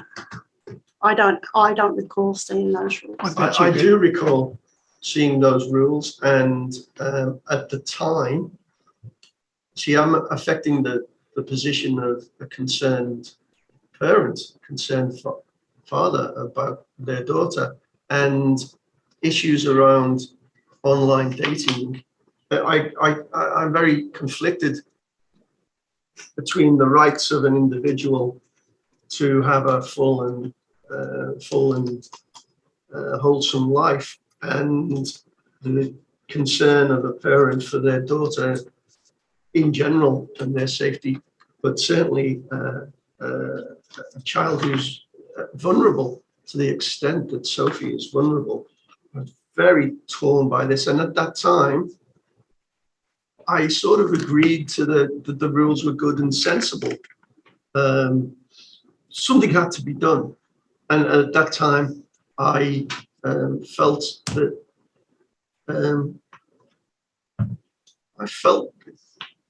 it's still conflicting me at the moment. Your child has every right to every human experience and emotions, but you want to keep them safe. And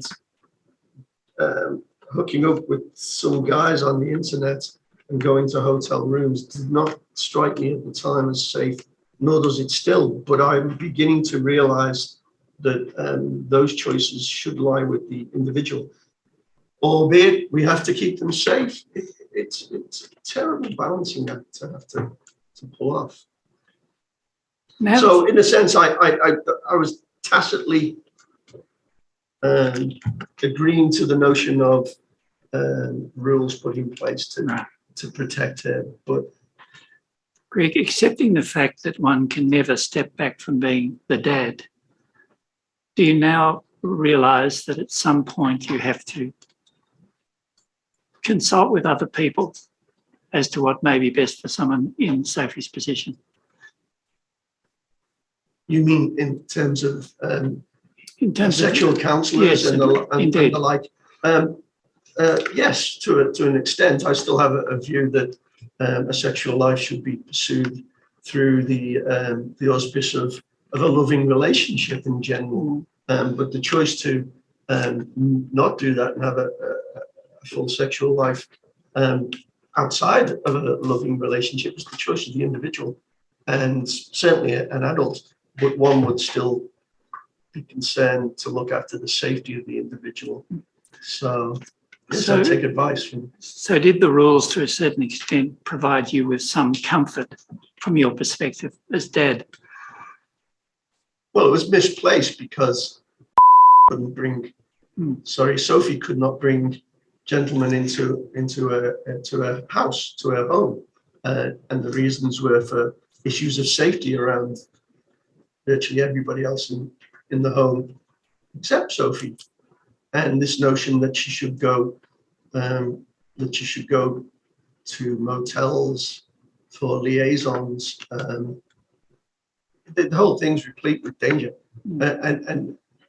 So I'd rather it didn't take place at all, but that's sticking one's head in the sand. I struggle with this issue, I do. Sorry. Don't apologise, Greg. I mean, everyone that's thought about this issue recognises how incredibly complex it is on different levels. Michelle, did you have any thoughts on the discussion you've just heard? I think she has a right to explore relationships and to have a sexual relationship, or whether it just be a sexual encounter, but it needs to be done in a safe environment. Had she been a male, I am very much aware in the world of the disability field that males can be taken to brothels, and sometimes a female worker from a facility like that could come to the house. Tyler has regular massages at the house. So, and I'm not saying in any way that that's a sexual thing, but he was allowed to have someone come in and give him, you know, a full body massage in a safe environment. And I think it's a bit unfortunate that there's not the facilities for women to have the same opportunities that they do for the men, for them to have that experience and whatever. So I think it might have been a bit different had she been a male. I don't blame Life Without Barriers at all for her being sexually assaulted. That is the fault of the man that did it to her, and he's serving sentence, and he will be when he is released. But I do hold them accountable for what happened before and what happened afterwards. Yes, I'll come to that in a moment. Greg, did you chaperone Sophie on a couple of dates? I did, yes. Would you tell the commissioners what the circumstances were and what you were doing? The two that spring to mind immediately was a gentleman, I believe he came down from Brisbane again, certainly up north. And Sophie and he went to the movies, and they sat in the middle and I sat at the back, making sure that, or watching the movie ostensibly, but letting them have the privacy of their space sufficiently far away. I wasn't in them. They were some 10, 15 meters away from me. And then the same gentleman came down subsequently to that, and they went to the local pub and had a meal, and I made it pretty clear I'm her father, and I will be in the pub and I will be over there, and I will be not, I was just out of line of sight in terms of the cubicles of the pub. And I said, I will stay here till the end, and you can have a meal and a chat, and when you're finished chatting and having a meal, I will Sophie home. The gentleman let Sophie know that after the 2 dates that perhaps it wasn't the relationship he was looking for. He was a gentleman in his 40s, and he was looking for some other form of relationship. I'm not going to deal with the sexual assault except by way of asking you, when you found out that the man had come around at about 11 o'clock at night, sorry, 9 o'clock at night, and was apparently surprised to find that Sophie was living in a disability group home. What was your reaction to the fact that the staff didn't intervene? I was pretty angry, to be honest. Why was that? Because all they need, well, clearly the fact that he was shocked and said, this is not what I was expecting, and then being allowed to leave, and the staff had alarm bells, it wouldn't have taken a lot to have pulled her aside and said, Sophie, this doesn't look right to me. This doesn't seem safe. It's pretty late at night, 9 o'clock, to be going out to dinner. You know, where, you know, it wouldn't have taken a lot for her to have sat her down and just had a chat, even invited him in and sat him down, sat them on the lounge and just facilitated, you know, this is not really what you were expecting. I think I was also angry because the first time it happened, they just allowed her to go off with a gentleman who turned up. We found out that she wasn't coming for dinner. We raced down to find out what was happening, and we were told she'd just gone off with someone in a yellow car, and Greg was searching around looking for a yellow car. We said, why didn't you phone us? We're 5 minutes away. We could have come down and met him. We could, you know. So then for it to happen a second time where they allowed her to go, but this time not, 11 o'clock in the morning, this was at 9 o'clock at night, I can honestly say I was not happy. Their meal was the KFC drive-through. That's where they went. And then he took her to a sporting field where he sexually assaulted her. And the only one decent thing he did was drop her back home afterwards. Can I ask you both about the level of support that Sophie received after the assault? All the support she got was through the DPP, and that was that she had sexual assault counselling. She also started to see a counsellor for a little while. She was put on antidepressants. The staff never talked to us about it, never talked to her about it. I don't believe she got any support in that, any physical, psychological or emotional support from them at all. I know that they were probably very worried about the fallout for the organisation, about what had happened. And a meeting was held with me and a manager and the house manager a little while afterwards, where I was told that Sophie had put the other residents at risk, that the staff were too frightened to do night shift because they didn't know if anybody would turn up, and as a result they'd had to pay for security cameras around the house. And that was their only conversation they had about the sexual assault.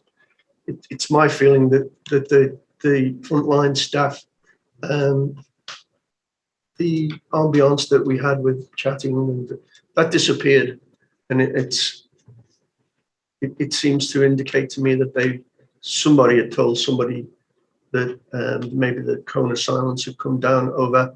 I don't know. That's something that maybe can be gleaned from their internal documents, but it seemed like they were cold and not. And no, she didn't receive any support, to my knowledge. And the accusative tone of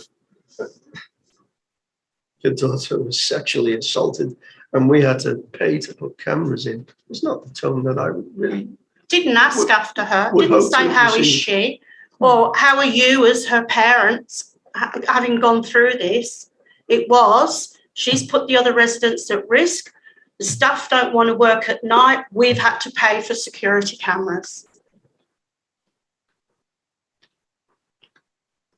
What level of NDIS funding was available to Sophie following the assault at that particular time? I know that her coordinator applied for some extra funding. Mm-hmm. and it was knocked back. Do you know what the application asked for and why it was knocked back? I believe it was for extra funding just so that she got more support through the day because she'd been suspended from Reading for a while. And it was to support her having more one-on-one through the day, either at home or out in the community. And I believe it was knocked back. And they wanted evidence. Yes. They wanted some evidence that she'd been assaulted. And subsequently was a second NDIS plan approved on the 10th of August 2018, which gave a slight increase in some core support funds. I think I believe so. that's the case, yeah. Can we just go back slightly in the period before the assault took place? You and Sophie have explained that she didn't appear to have very much to do during the day. What was your understanding, say, in 2016? The code came in January 2017 to give you a timeline. What would a typical day for Sophie involve? Before the NDIS, you mean? Yes, I do. She had a program 4 days a week. So she was out 4 days a week doing something in a group activity. But So then she'd have one. Then she got suspended. And then she was suspended and that was it. Then she was at home. And it was after the assault we found out that actually there wasn't staff there at the house through the day. So she was actually on her own through the day. So during the period of suspension, was that before or after the assault? The suspension was after the. I think her suspension from Reading was after because her behaviour was deteriorating after the assault. After the assault. So during that period when she was suspended, a typical day would involve her being at the home by herself. Unbeknownst to us, A number of days a week. And she would catch a taxi to the local shopping centre. She's been mugged a number of times out in the community on her own. So when she went to the shopping centre, she would wander by herself? Yeah, She'd walk wander around. It's actually the CBD in Lismore, which is a large rectilinear. So she'd walk around. All the way around. Saying hello to all the shopkeepers because everybody'd know her, or she'd go up to the shopping mall and would just go and buy herself something to eat and just go around looking at books and whatever and then catch a taxi home. She tried to be as independent as she possibly could.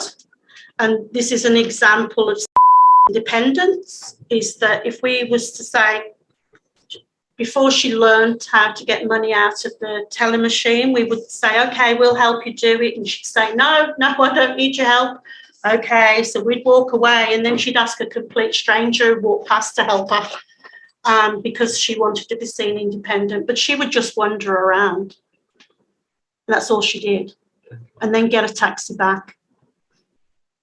At some equivalent, though, could I ask a sort of a follow-up question?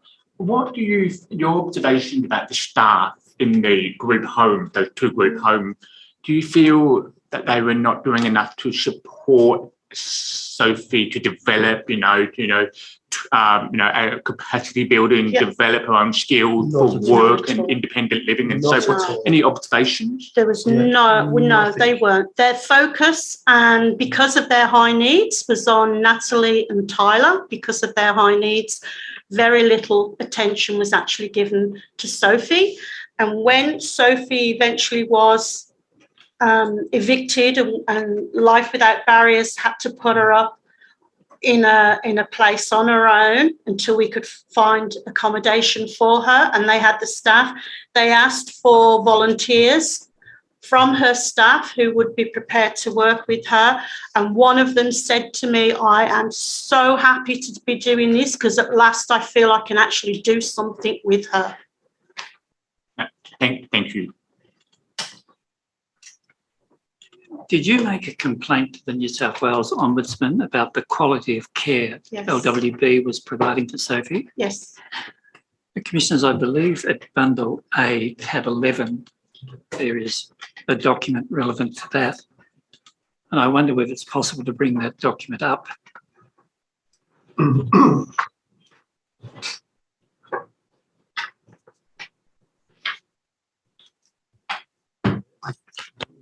I did it. I remember you doing it, but I don't know what's in it. Just take a moment to familiarise yourself with that document.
We've got the first 2 pages.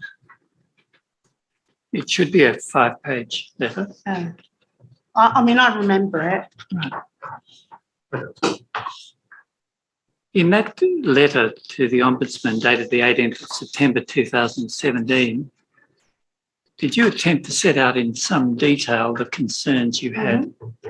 Yes. And as a result of sending that letter, did anyone get in touch with you? Yes. Somebody from the Ombudsman got in touch with me. I don't recall their name. Does the name ring any bells? I can't really remember. What was the general gist of any conversation you had with the Ombudsman's office? That I should first go through the channels of Life Without Barriers first. Yes. And then see if we could have a meeting or, you know, resolve some of our concerns that way. And if not, then go back to them. And did you, in fact, do that, go to Life Without Barriers? Yes. And who did you speak to at Life Without Barriers? The house manager and there was somebody at the Alstonville office, but I don't recall the name. And when you spoke to them, did you have a copy of this letter with you? No. Briefly, what was the content of that discussion you had with Life Without Barriers? Just, again, raising our concerns about the level of care. I mean, there was nothing new in the level of in the concerns that we had. We've been raising them ever since we can remember. When you spoke to the manager in Alstonville, did you get any promise or undertaking from the manager to respond to your concerns? I can recall them saying, one of the managers saying that something would be done about personal care in the morning, and I think she actually started to turn up and assist in the mornings with personal care. Right. Anything else in response to the concerns? No, not that I can recall. In the letter, you say in the second paragraph that you had spoken to Life Without Barriers before about your concerns and things were not changing. Did you explain to the Ombudsman's office when the Ombudsman said go and talk to Life Without Barriers that you already had spoken to them? No, not that I can recall. I'm not going to go through this in detail with you, Michelle and Greg, but can you summarise what the result of making the complaint to the Ombudsman was from your perspective? Nothing really. Nothing changed. Absolutely nothing changed. Greg, did you notice any change? Is this the time when we we did have a discussion with a person who may have been the duty manager, and we were talking about personal care issues. Just the time when we were lobbying for Sophie to have 2 baths a week. We've discussed that at one of the regular meetings. One of these, and there was some certain pushback from this temporary manager at the house that such a thing would be difficult to implement, because Sophie having a bath would require a certain level of support, supervision in order to get in and out of a bath, as opposed to a shower. We felt that Sophie needed to have a bath regularly, and they raised the fact that she was epileptic and they didn't have the staff who could support her to have a bath if she was epileptic, because they have to be has to have somebody there all the time, and that's the reason they said she couldn't have a bath. And after a lot of negotiation and complaining, eventually they agreed that she could have 1 or 2 a week, but I don't think they ever happened. They agreed to 2 and then didn't implement that, because I talked to Sophie about it. At that time, did Sophie need assistance to have a shower? She needs assistance with getting all her clothes off. She can go under a shower herself, but she can only wash the right side of her body, so she can't wash under her left arm. She certainly needs assistance with drying herself, so often will drip dry because she can't dry herself properly, and she needs some support getting into certain clothes. If it's a pair of baggy pajamas, she'd probably be able to manage that herself. But anything that was a bit tighter, she can't have anything with buttons on. It has to be elasticated so she can pull them up. But once again, they have to look after the left-hand side of her body. Michelle, I appreciate that getting in and out of a bath might be more difficult than walking in and out of a shower. But can I ask the obvious question? If a worker was available to assist with showering and dressing, why not available for bathing? They weren't available for showering. Right. She was doing it all herself. So when Sophie's getting a shower, one needs to keep a weather eye on the whole process, or keep an ear out. But my understanding was that they would leave Sophie and say, okay, you can get on with it for 5 minutes or so, and then they'd wander off and do some other work and then come back, which is okay. You can't stand in the shower with Sophie while she bathes herself, and there are handrails and the like, but still one has to be close by, yes, in case she slips on the floor. One of the reasons that Sophie told me her hair was so greasy all the time is because she had to have her shower of a night time, because there wasn't time in the morning with the other clients, and she wasn't prepared to go to bed with wet hair. She said, if I wash my hair at night, if it gets washed on the night time, then I have to go to bed, then it means it's wet when I go to sleep, and so very often wouldn't do her hair. At the same time, somebody wasn't keeping an eye on that and encouraging her to wash her dirty hair or getting a hairdryer and drying it for her. Do you remember an allegation that a worker dragged her by her feet and pinned her to the wall? Yes, indeed. And how did you find out about that? Is this the incident before she left? Yes. Yes. Sophie told us. Yep, I can tell you the rundown of the day. She'd been to court that day. She'd gone with the court support person because the trial was coming up, to be shown around the court where she was going to be sitting, who was going to be there. She got to meet the therapy dog at court.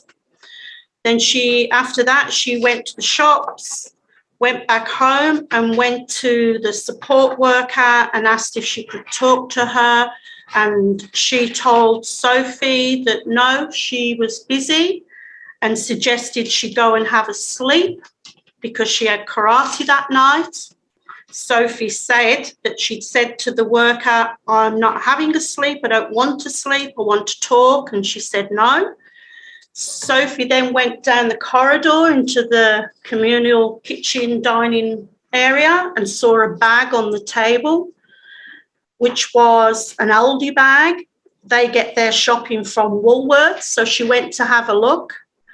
I believe this worker came down. This is all going from what I was told from Sophie, told her to mind her own business. It had got nothing to do with her, and move away from the bag.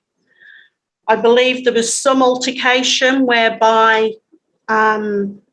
Sophie stood in the doorway in the corridor with her arms folded. And then I've been told that this worker said, I've had enough of this, pushed her over, and then with the wheelchair with Tyler in it, pushed straight past her, to which she hurt her leg. Sophie informs me, she kept saying, can you just wait till I get up? Can you just wait till I get up? And then this worker said, you can have the house to yourself, and left in the van with Tyler, and they left. So Sophie was at the house.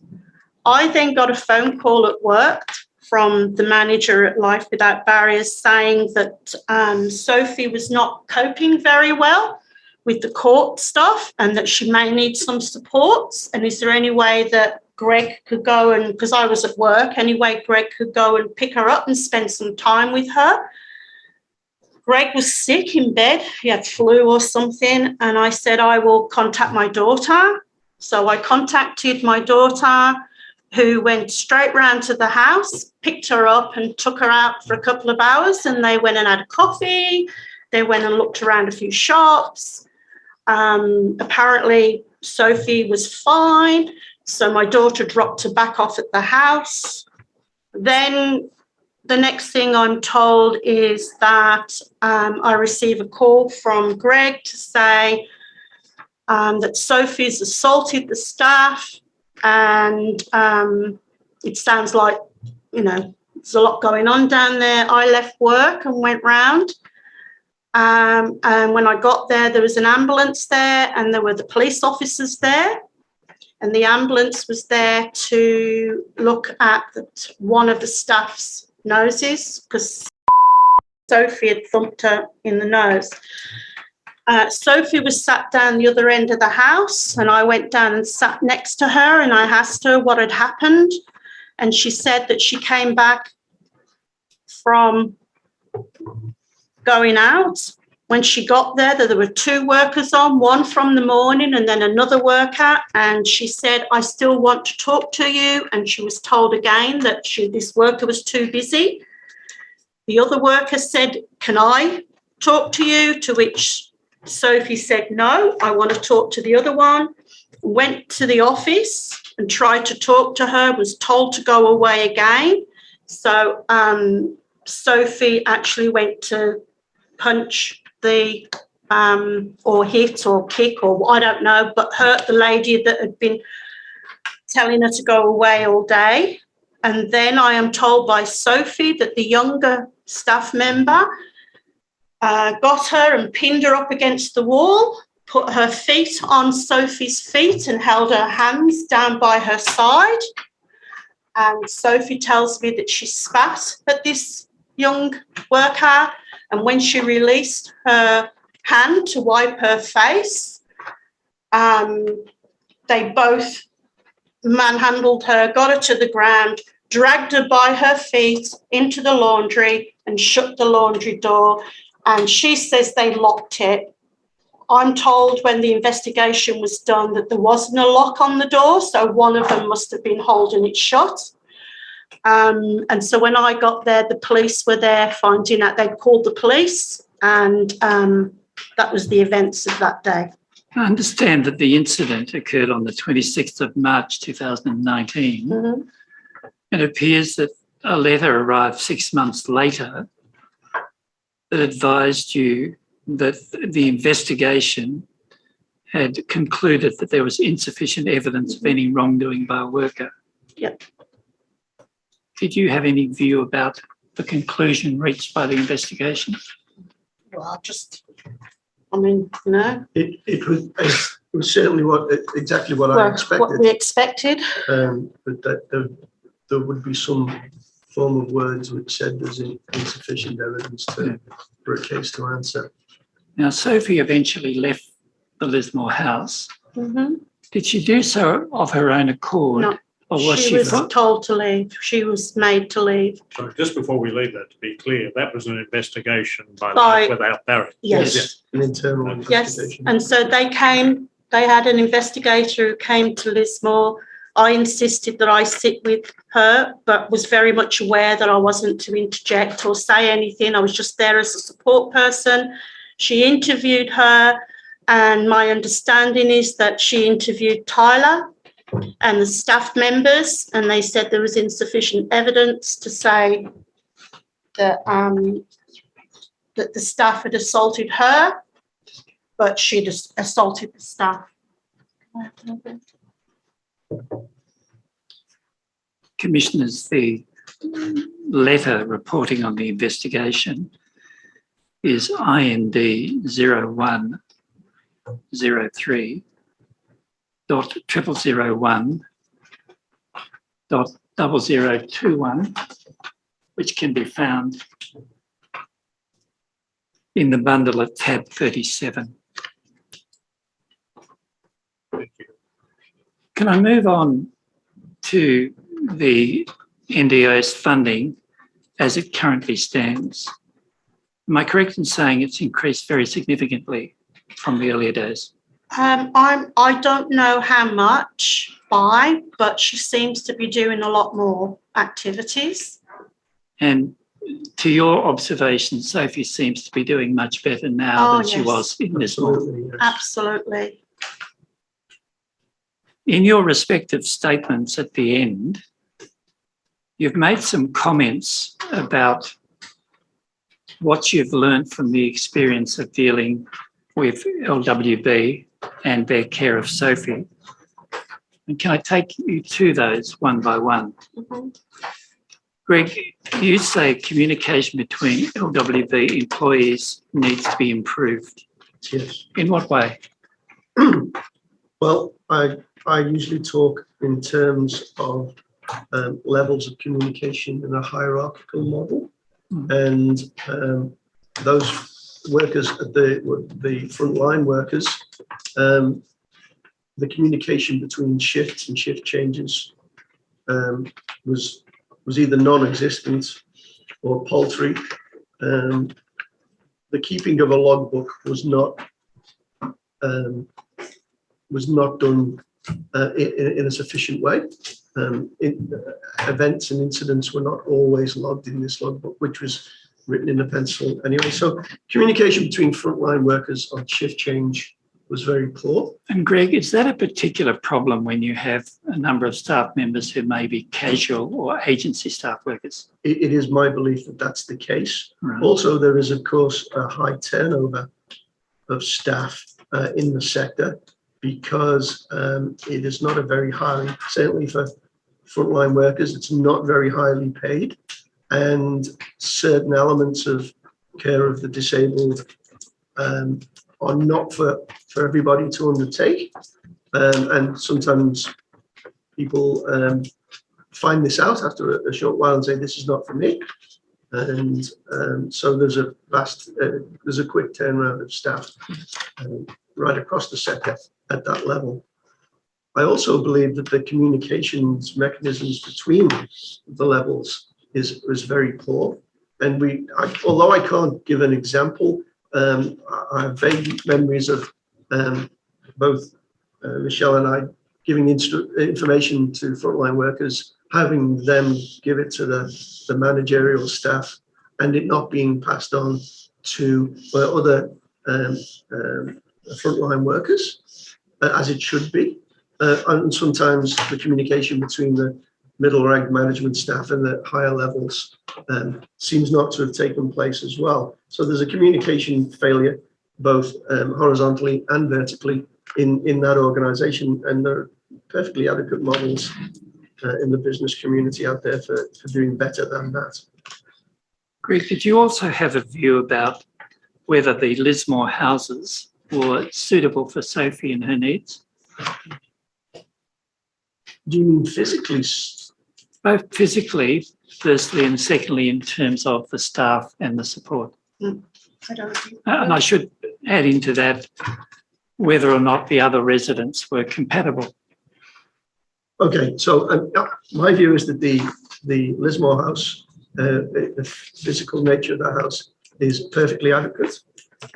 Michelle might have a different view on that, but that's that can easily be ascertained by viewing and measuring the house, and it's a physical thing, and it can be viewed in such.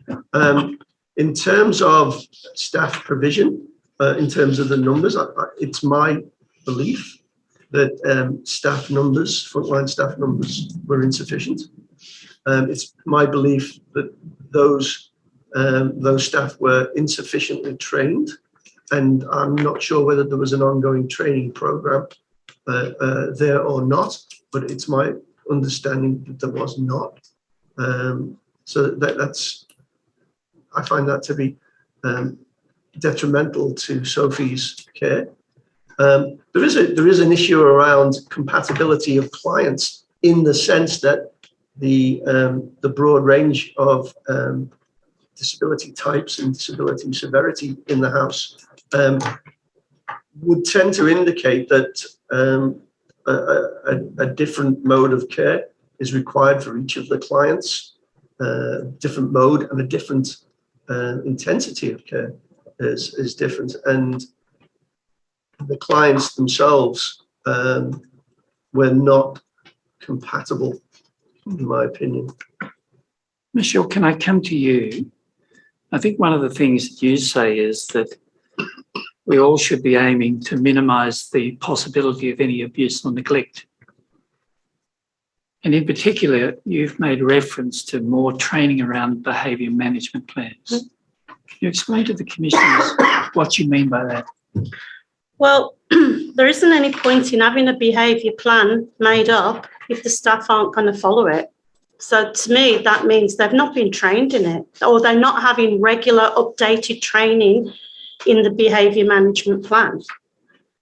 You know, for them to have a clinical person work intensively from Life Without Barriers to draw up a clinical, to draw up a behaviour plan, there's no point having it if no one's going to adhere to it. So I think there should be more training of the staff. The staff that were in that house would tell you they don't have time for that. They don't have time for that because their time is taken up with the two not high needs adults in the house. Well, that's a cop-out, not on the staff's part, but that's not good enough. You know, they were providing the care for 4 adults with disabilities, and they should have all had their needs met. In your professional life dealing with children, you'd be aware of the need for staff to be trained in relation to children. Do you take the same view in relation to staff dealing with people with disability? Yes, absolutely. And do you have any knowledge about what level of qualification you think would be appropriate, or is that something you're not familiar with? Oh, well, they should be at least a certificate, 3 or 4 as a minimum, as an entry level, and then after that it should be an ongoing training within the organisation. I think that's an important point, that whatever the particular certification to gain entry into the sector is, should be appropriate. It should be appropriate, but the times change and situations change, and an ongoing training regime should be put in place. I'm aware that there are a few of the staff members there that have worked in aged care facilities in the past. So whatever qualifications they had or whatever past experience has been in aged care, which is wonderful if you're going to work in aged care. But if you're going to work with people with disabilities who not 2 people are the same, where they've all got their own individual needs and very often have got challenging behaviours, they need specific training around disability. And I don't believe that's the case with the staff at that house. I think it might be a case that the community in general has this tacit notion that because you can adequately service elderly people, then you can also adequately service the disabled, because, say, for example, they have mobility issues, so therefore they're the same, which of course they're not.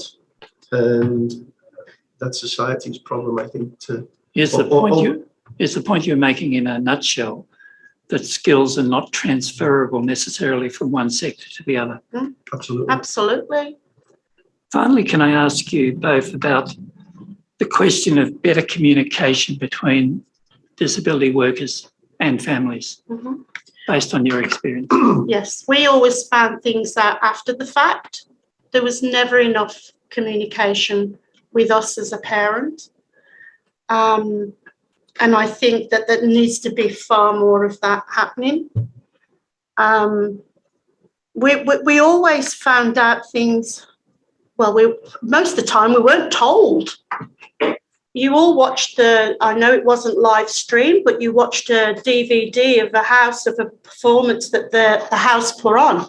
We weren't told any of that. We didn't know they were doing a performance. We weren't told where it was going to be. We knew nothing of that until we got the DVD afterwards from Sophie. So it's just that lack of, I don't know. I mean, when Natalie was assaulted,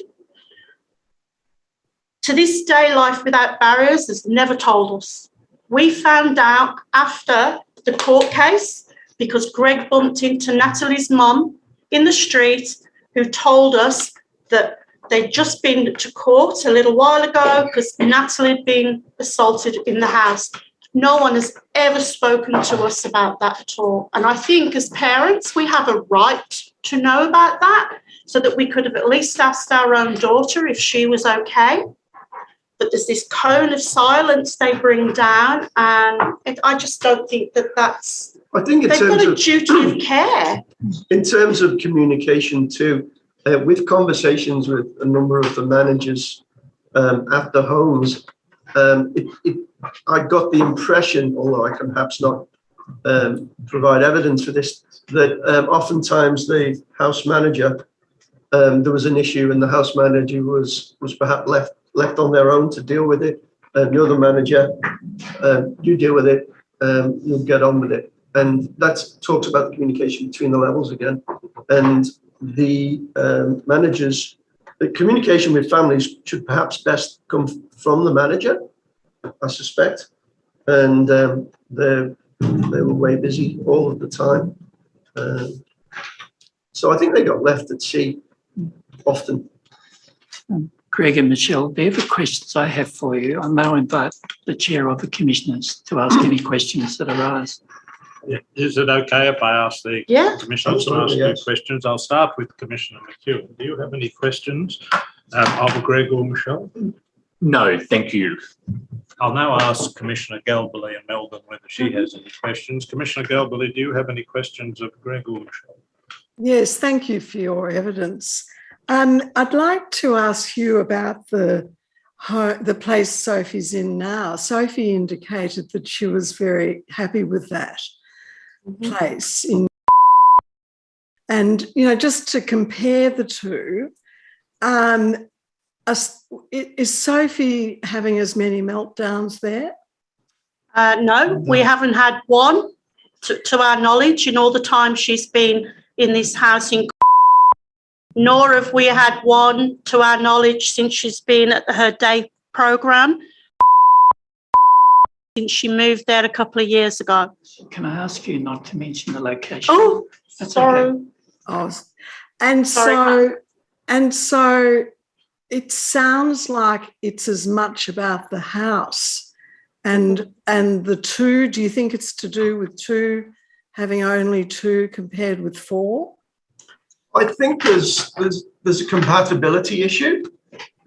As far as I can tell, the lady with whom Sophie shares now is ambulatory and she's vocal, and whilst Sophie gave the impression that they were great pals, I think they're not such great pals as she might have indicated, but they are compatible in the sense that they both can walk and talk and discuss things at a particular level, and much closer than Sophie has had before.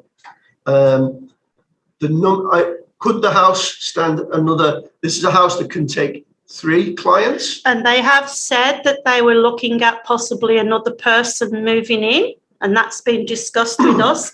And we were actually told that that was at the request of Sophie and the other lady that's in the house. And so they are looking at compatibility to find the right person that would fit in that house. She appears a lot calmer, a lot happier, and we don't have the phone calls, the distressing phone calls every day that we used to have. We just get really nice, pleasant phone calls now, not the, you know, I'm unhappy, they're not listening to me, do something, Mom. They do seem very much more focused on the client in this new house. Sophie is, as I said before, going back to activities that she did in her teens of horse riding and swimming and the like, and they're organising that, and they've organised orthotic shoes for her, and they've identified that she may have, she's been diagnosed with sleep apnea and now has a sleep apnea mask, which was not diagnosed before. All of these things are coming about because of focus on Sophie.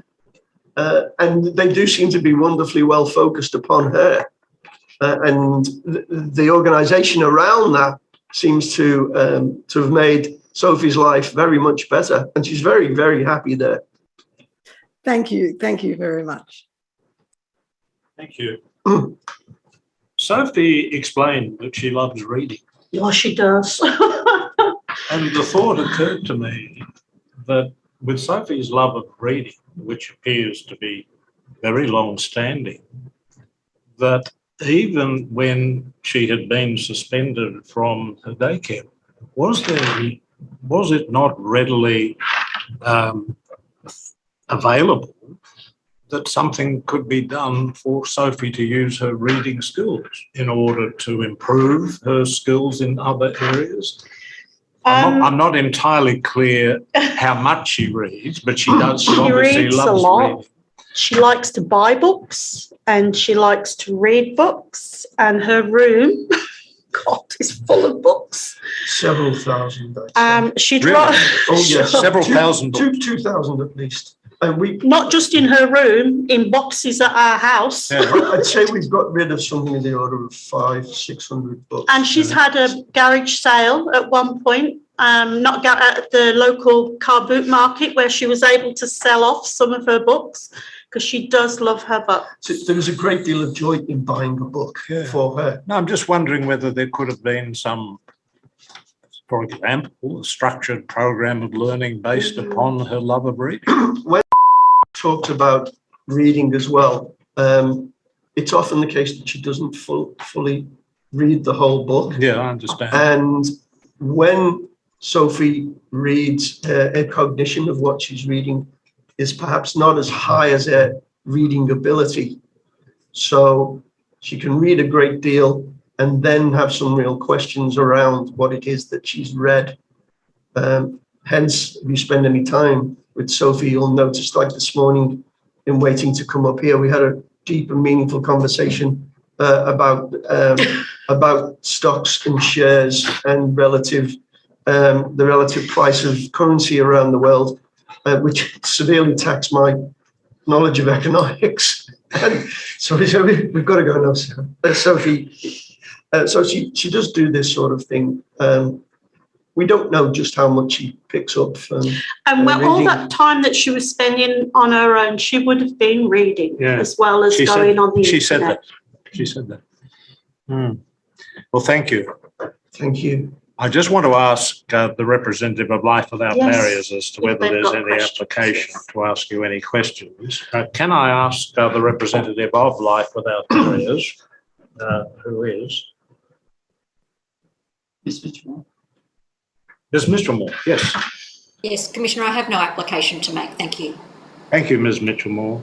In that case, that concludes Thank your you evidence. very much. We, on behalf of the commissioners, I want to thank you both for coming. I know it's not an easy thing to do. You've travelled here in order to do that. We very much appreciate the very detailed statements that you have made and the evidence that you've given today, which in many respects is very personal, and we understand just how hard that is. So we're very appreciative, and you've been a great help to the Royal Commission. So thank you very much. Thank you. Thank you very much. Thank you. Thank you. There is one remaining matter of tender of Yes. documents. Yes, you remembered, and I. For those listening in, you'll recall in my opening I said as a general rule we weren't proposing to tender documents during the hearing, but to do so after. The exception to that relates first to Sophie's statement, which you'll find in hearing bundle A at tab 1. It's stamped STAT.0475.0001.001. I seek to tender that document into evidence and ask that it be marked Exhibit 20-1. Yes, that will be done. The statement of Sophie will become Exhibit 20-1. And secondly is the document we will describe as the first version of the, quote, relationship rules, unquote, for the Lismore House. It's formally titled the Interim Safety Plan for brackets Sophie, close brackets, regarding male visitors to the house. It is stamped LWB.1010.0002.0076. That document can be found at tab 366 of Hearing Bundle C. I seek to tender that document into evidence and ask that it be marked Exhibit 20.1.1. Yes, the interim safety plan will be admitted into evidence and given the marking of Exhibit 20.1. Chair, that is the evidence to be heard today. Thank you. First thing tomorrow morning, you'll hear from the two experts. And later in the day? Later in the day, I don't have the schedule in front of me, but it is a full day. But I'll advise you when we go off air. Thank you very much. I look forward to that. Right, thank you. We will adjourn and we start at 10 a.m. tomorrow. We'll resume that. Thank you very much. Thank you. The Royal Commission is adjourned.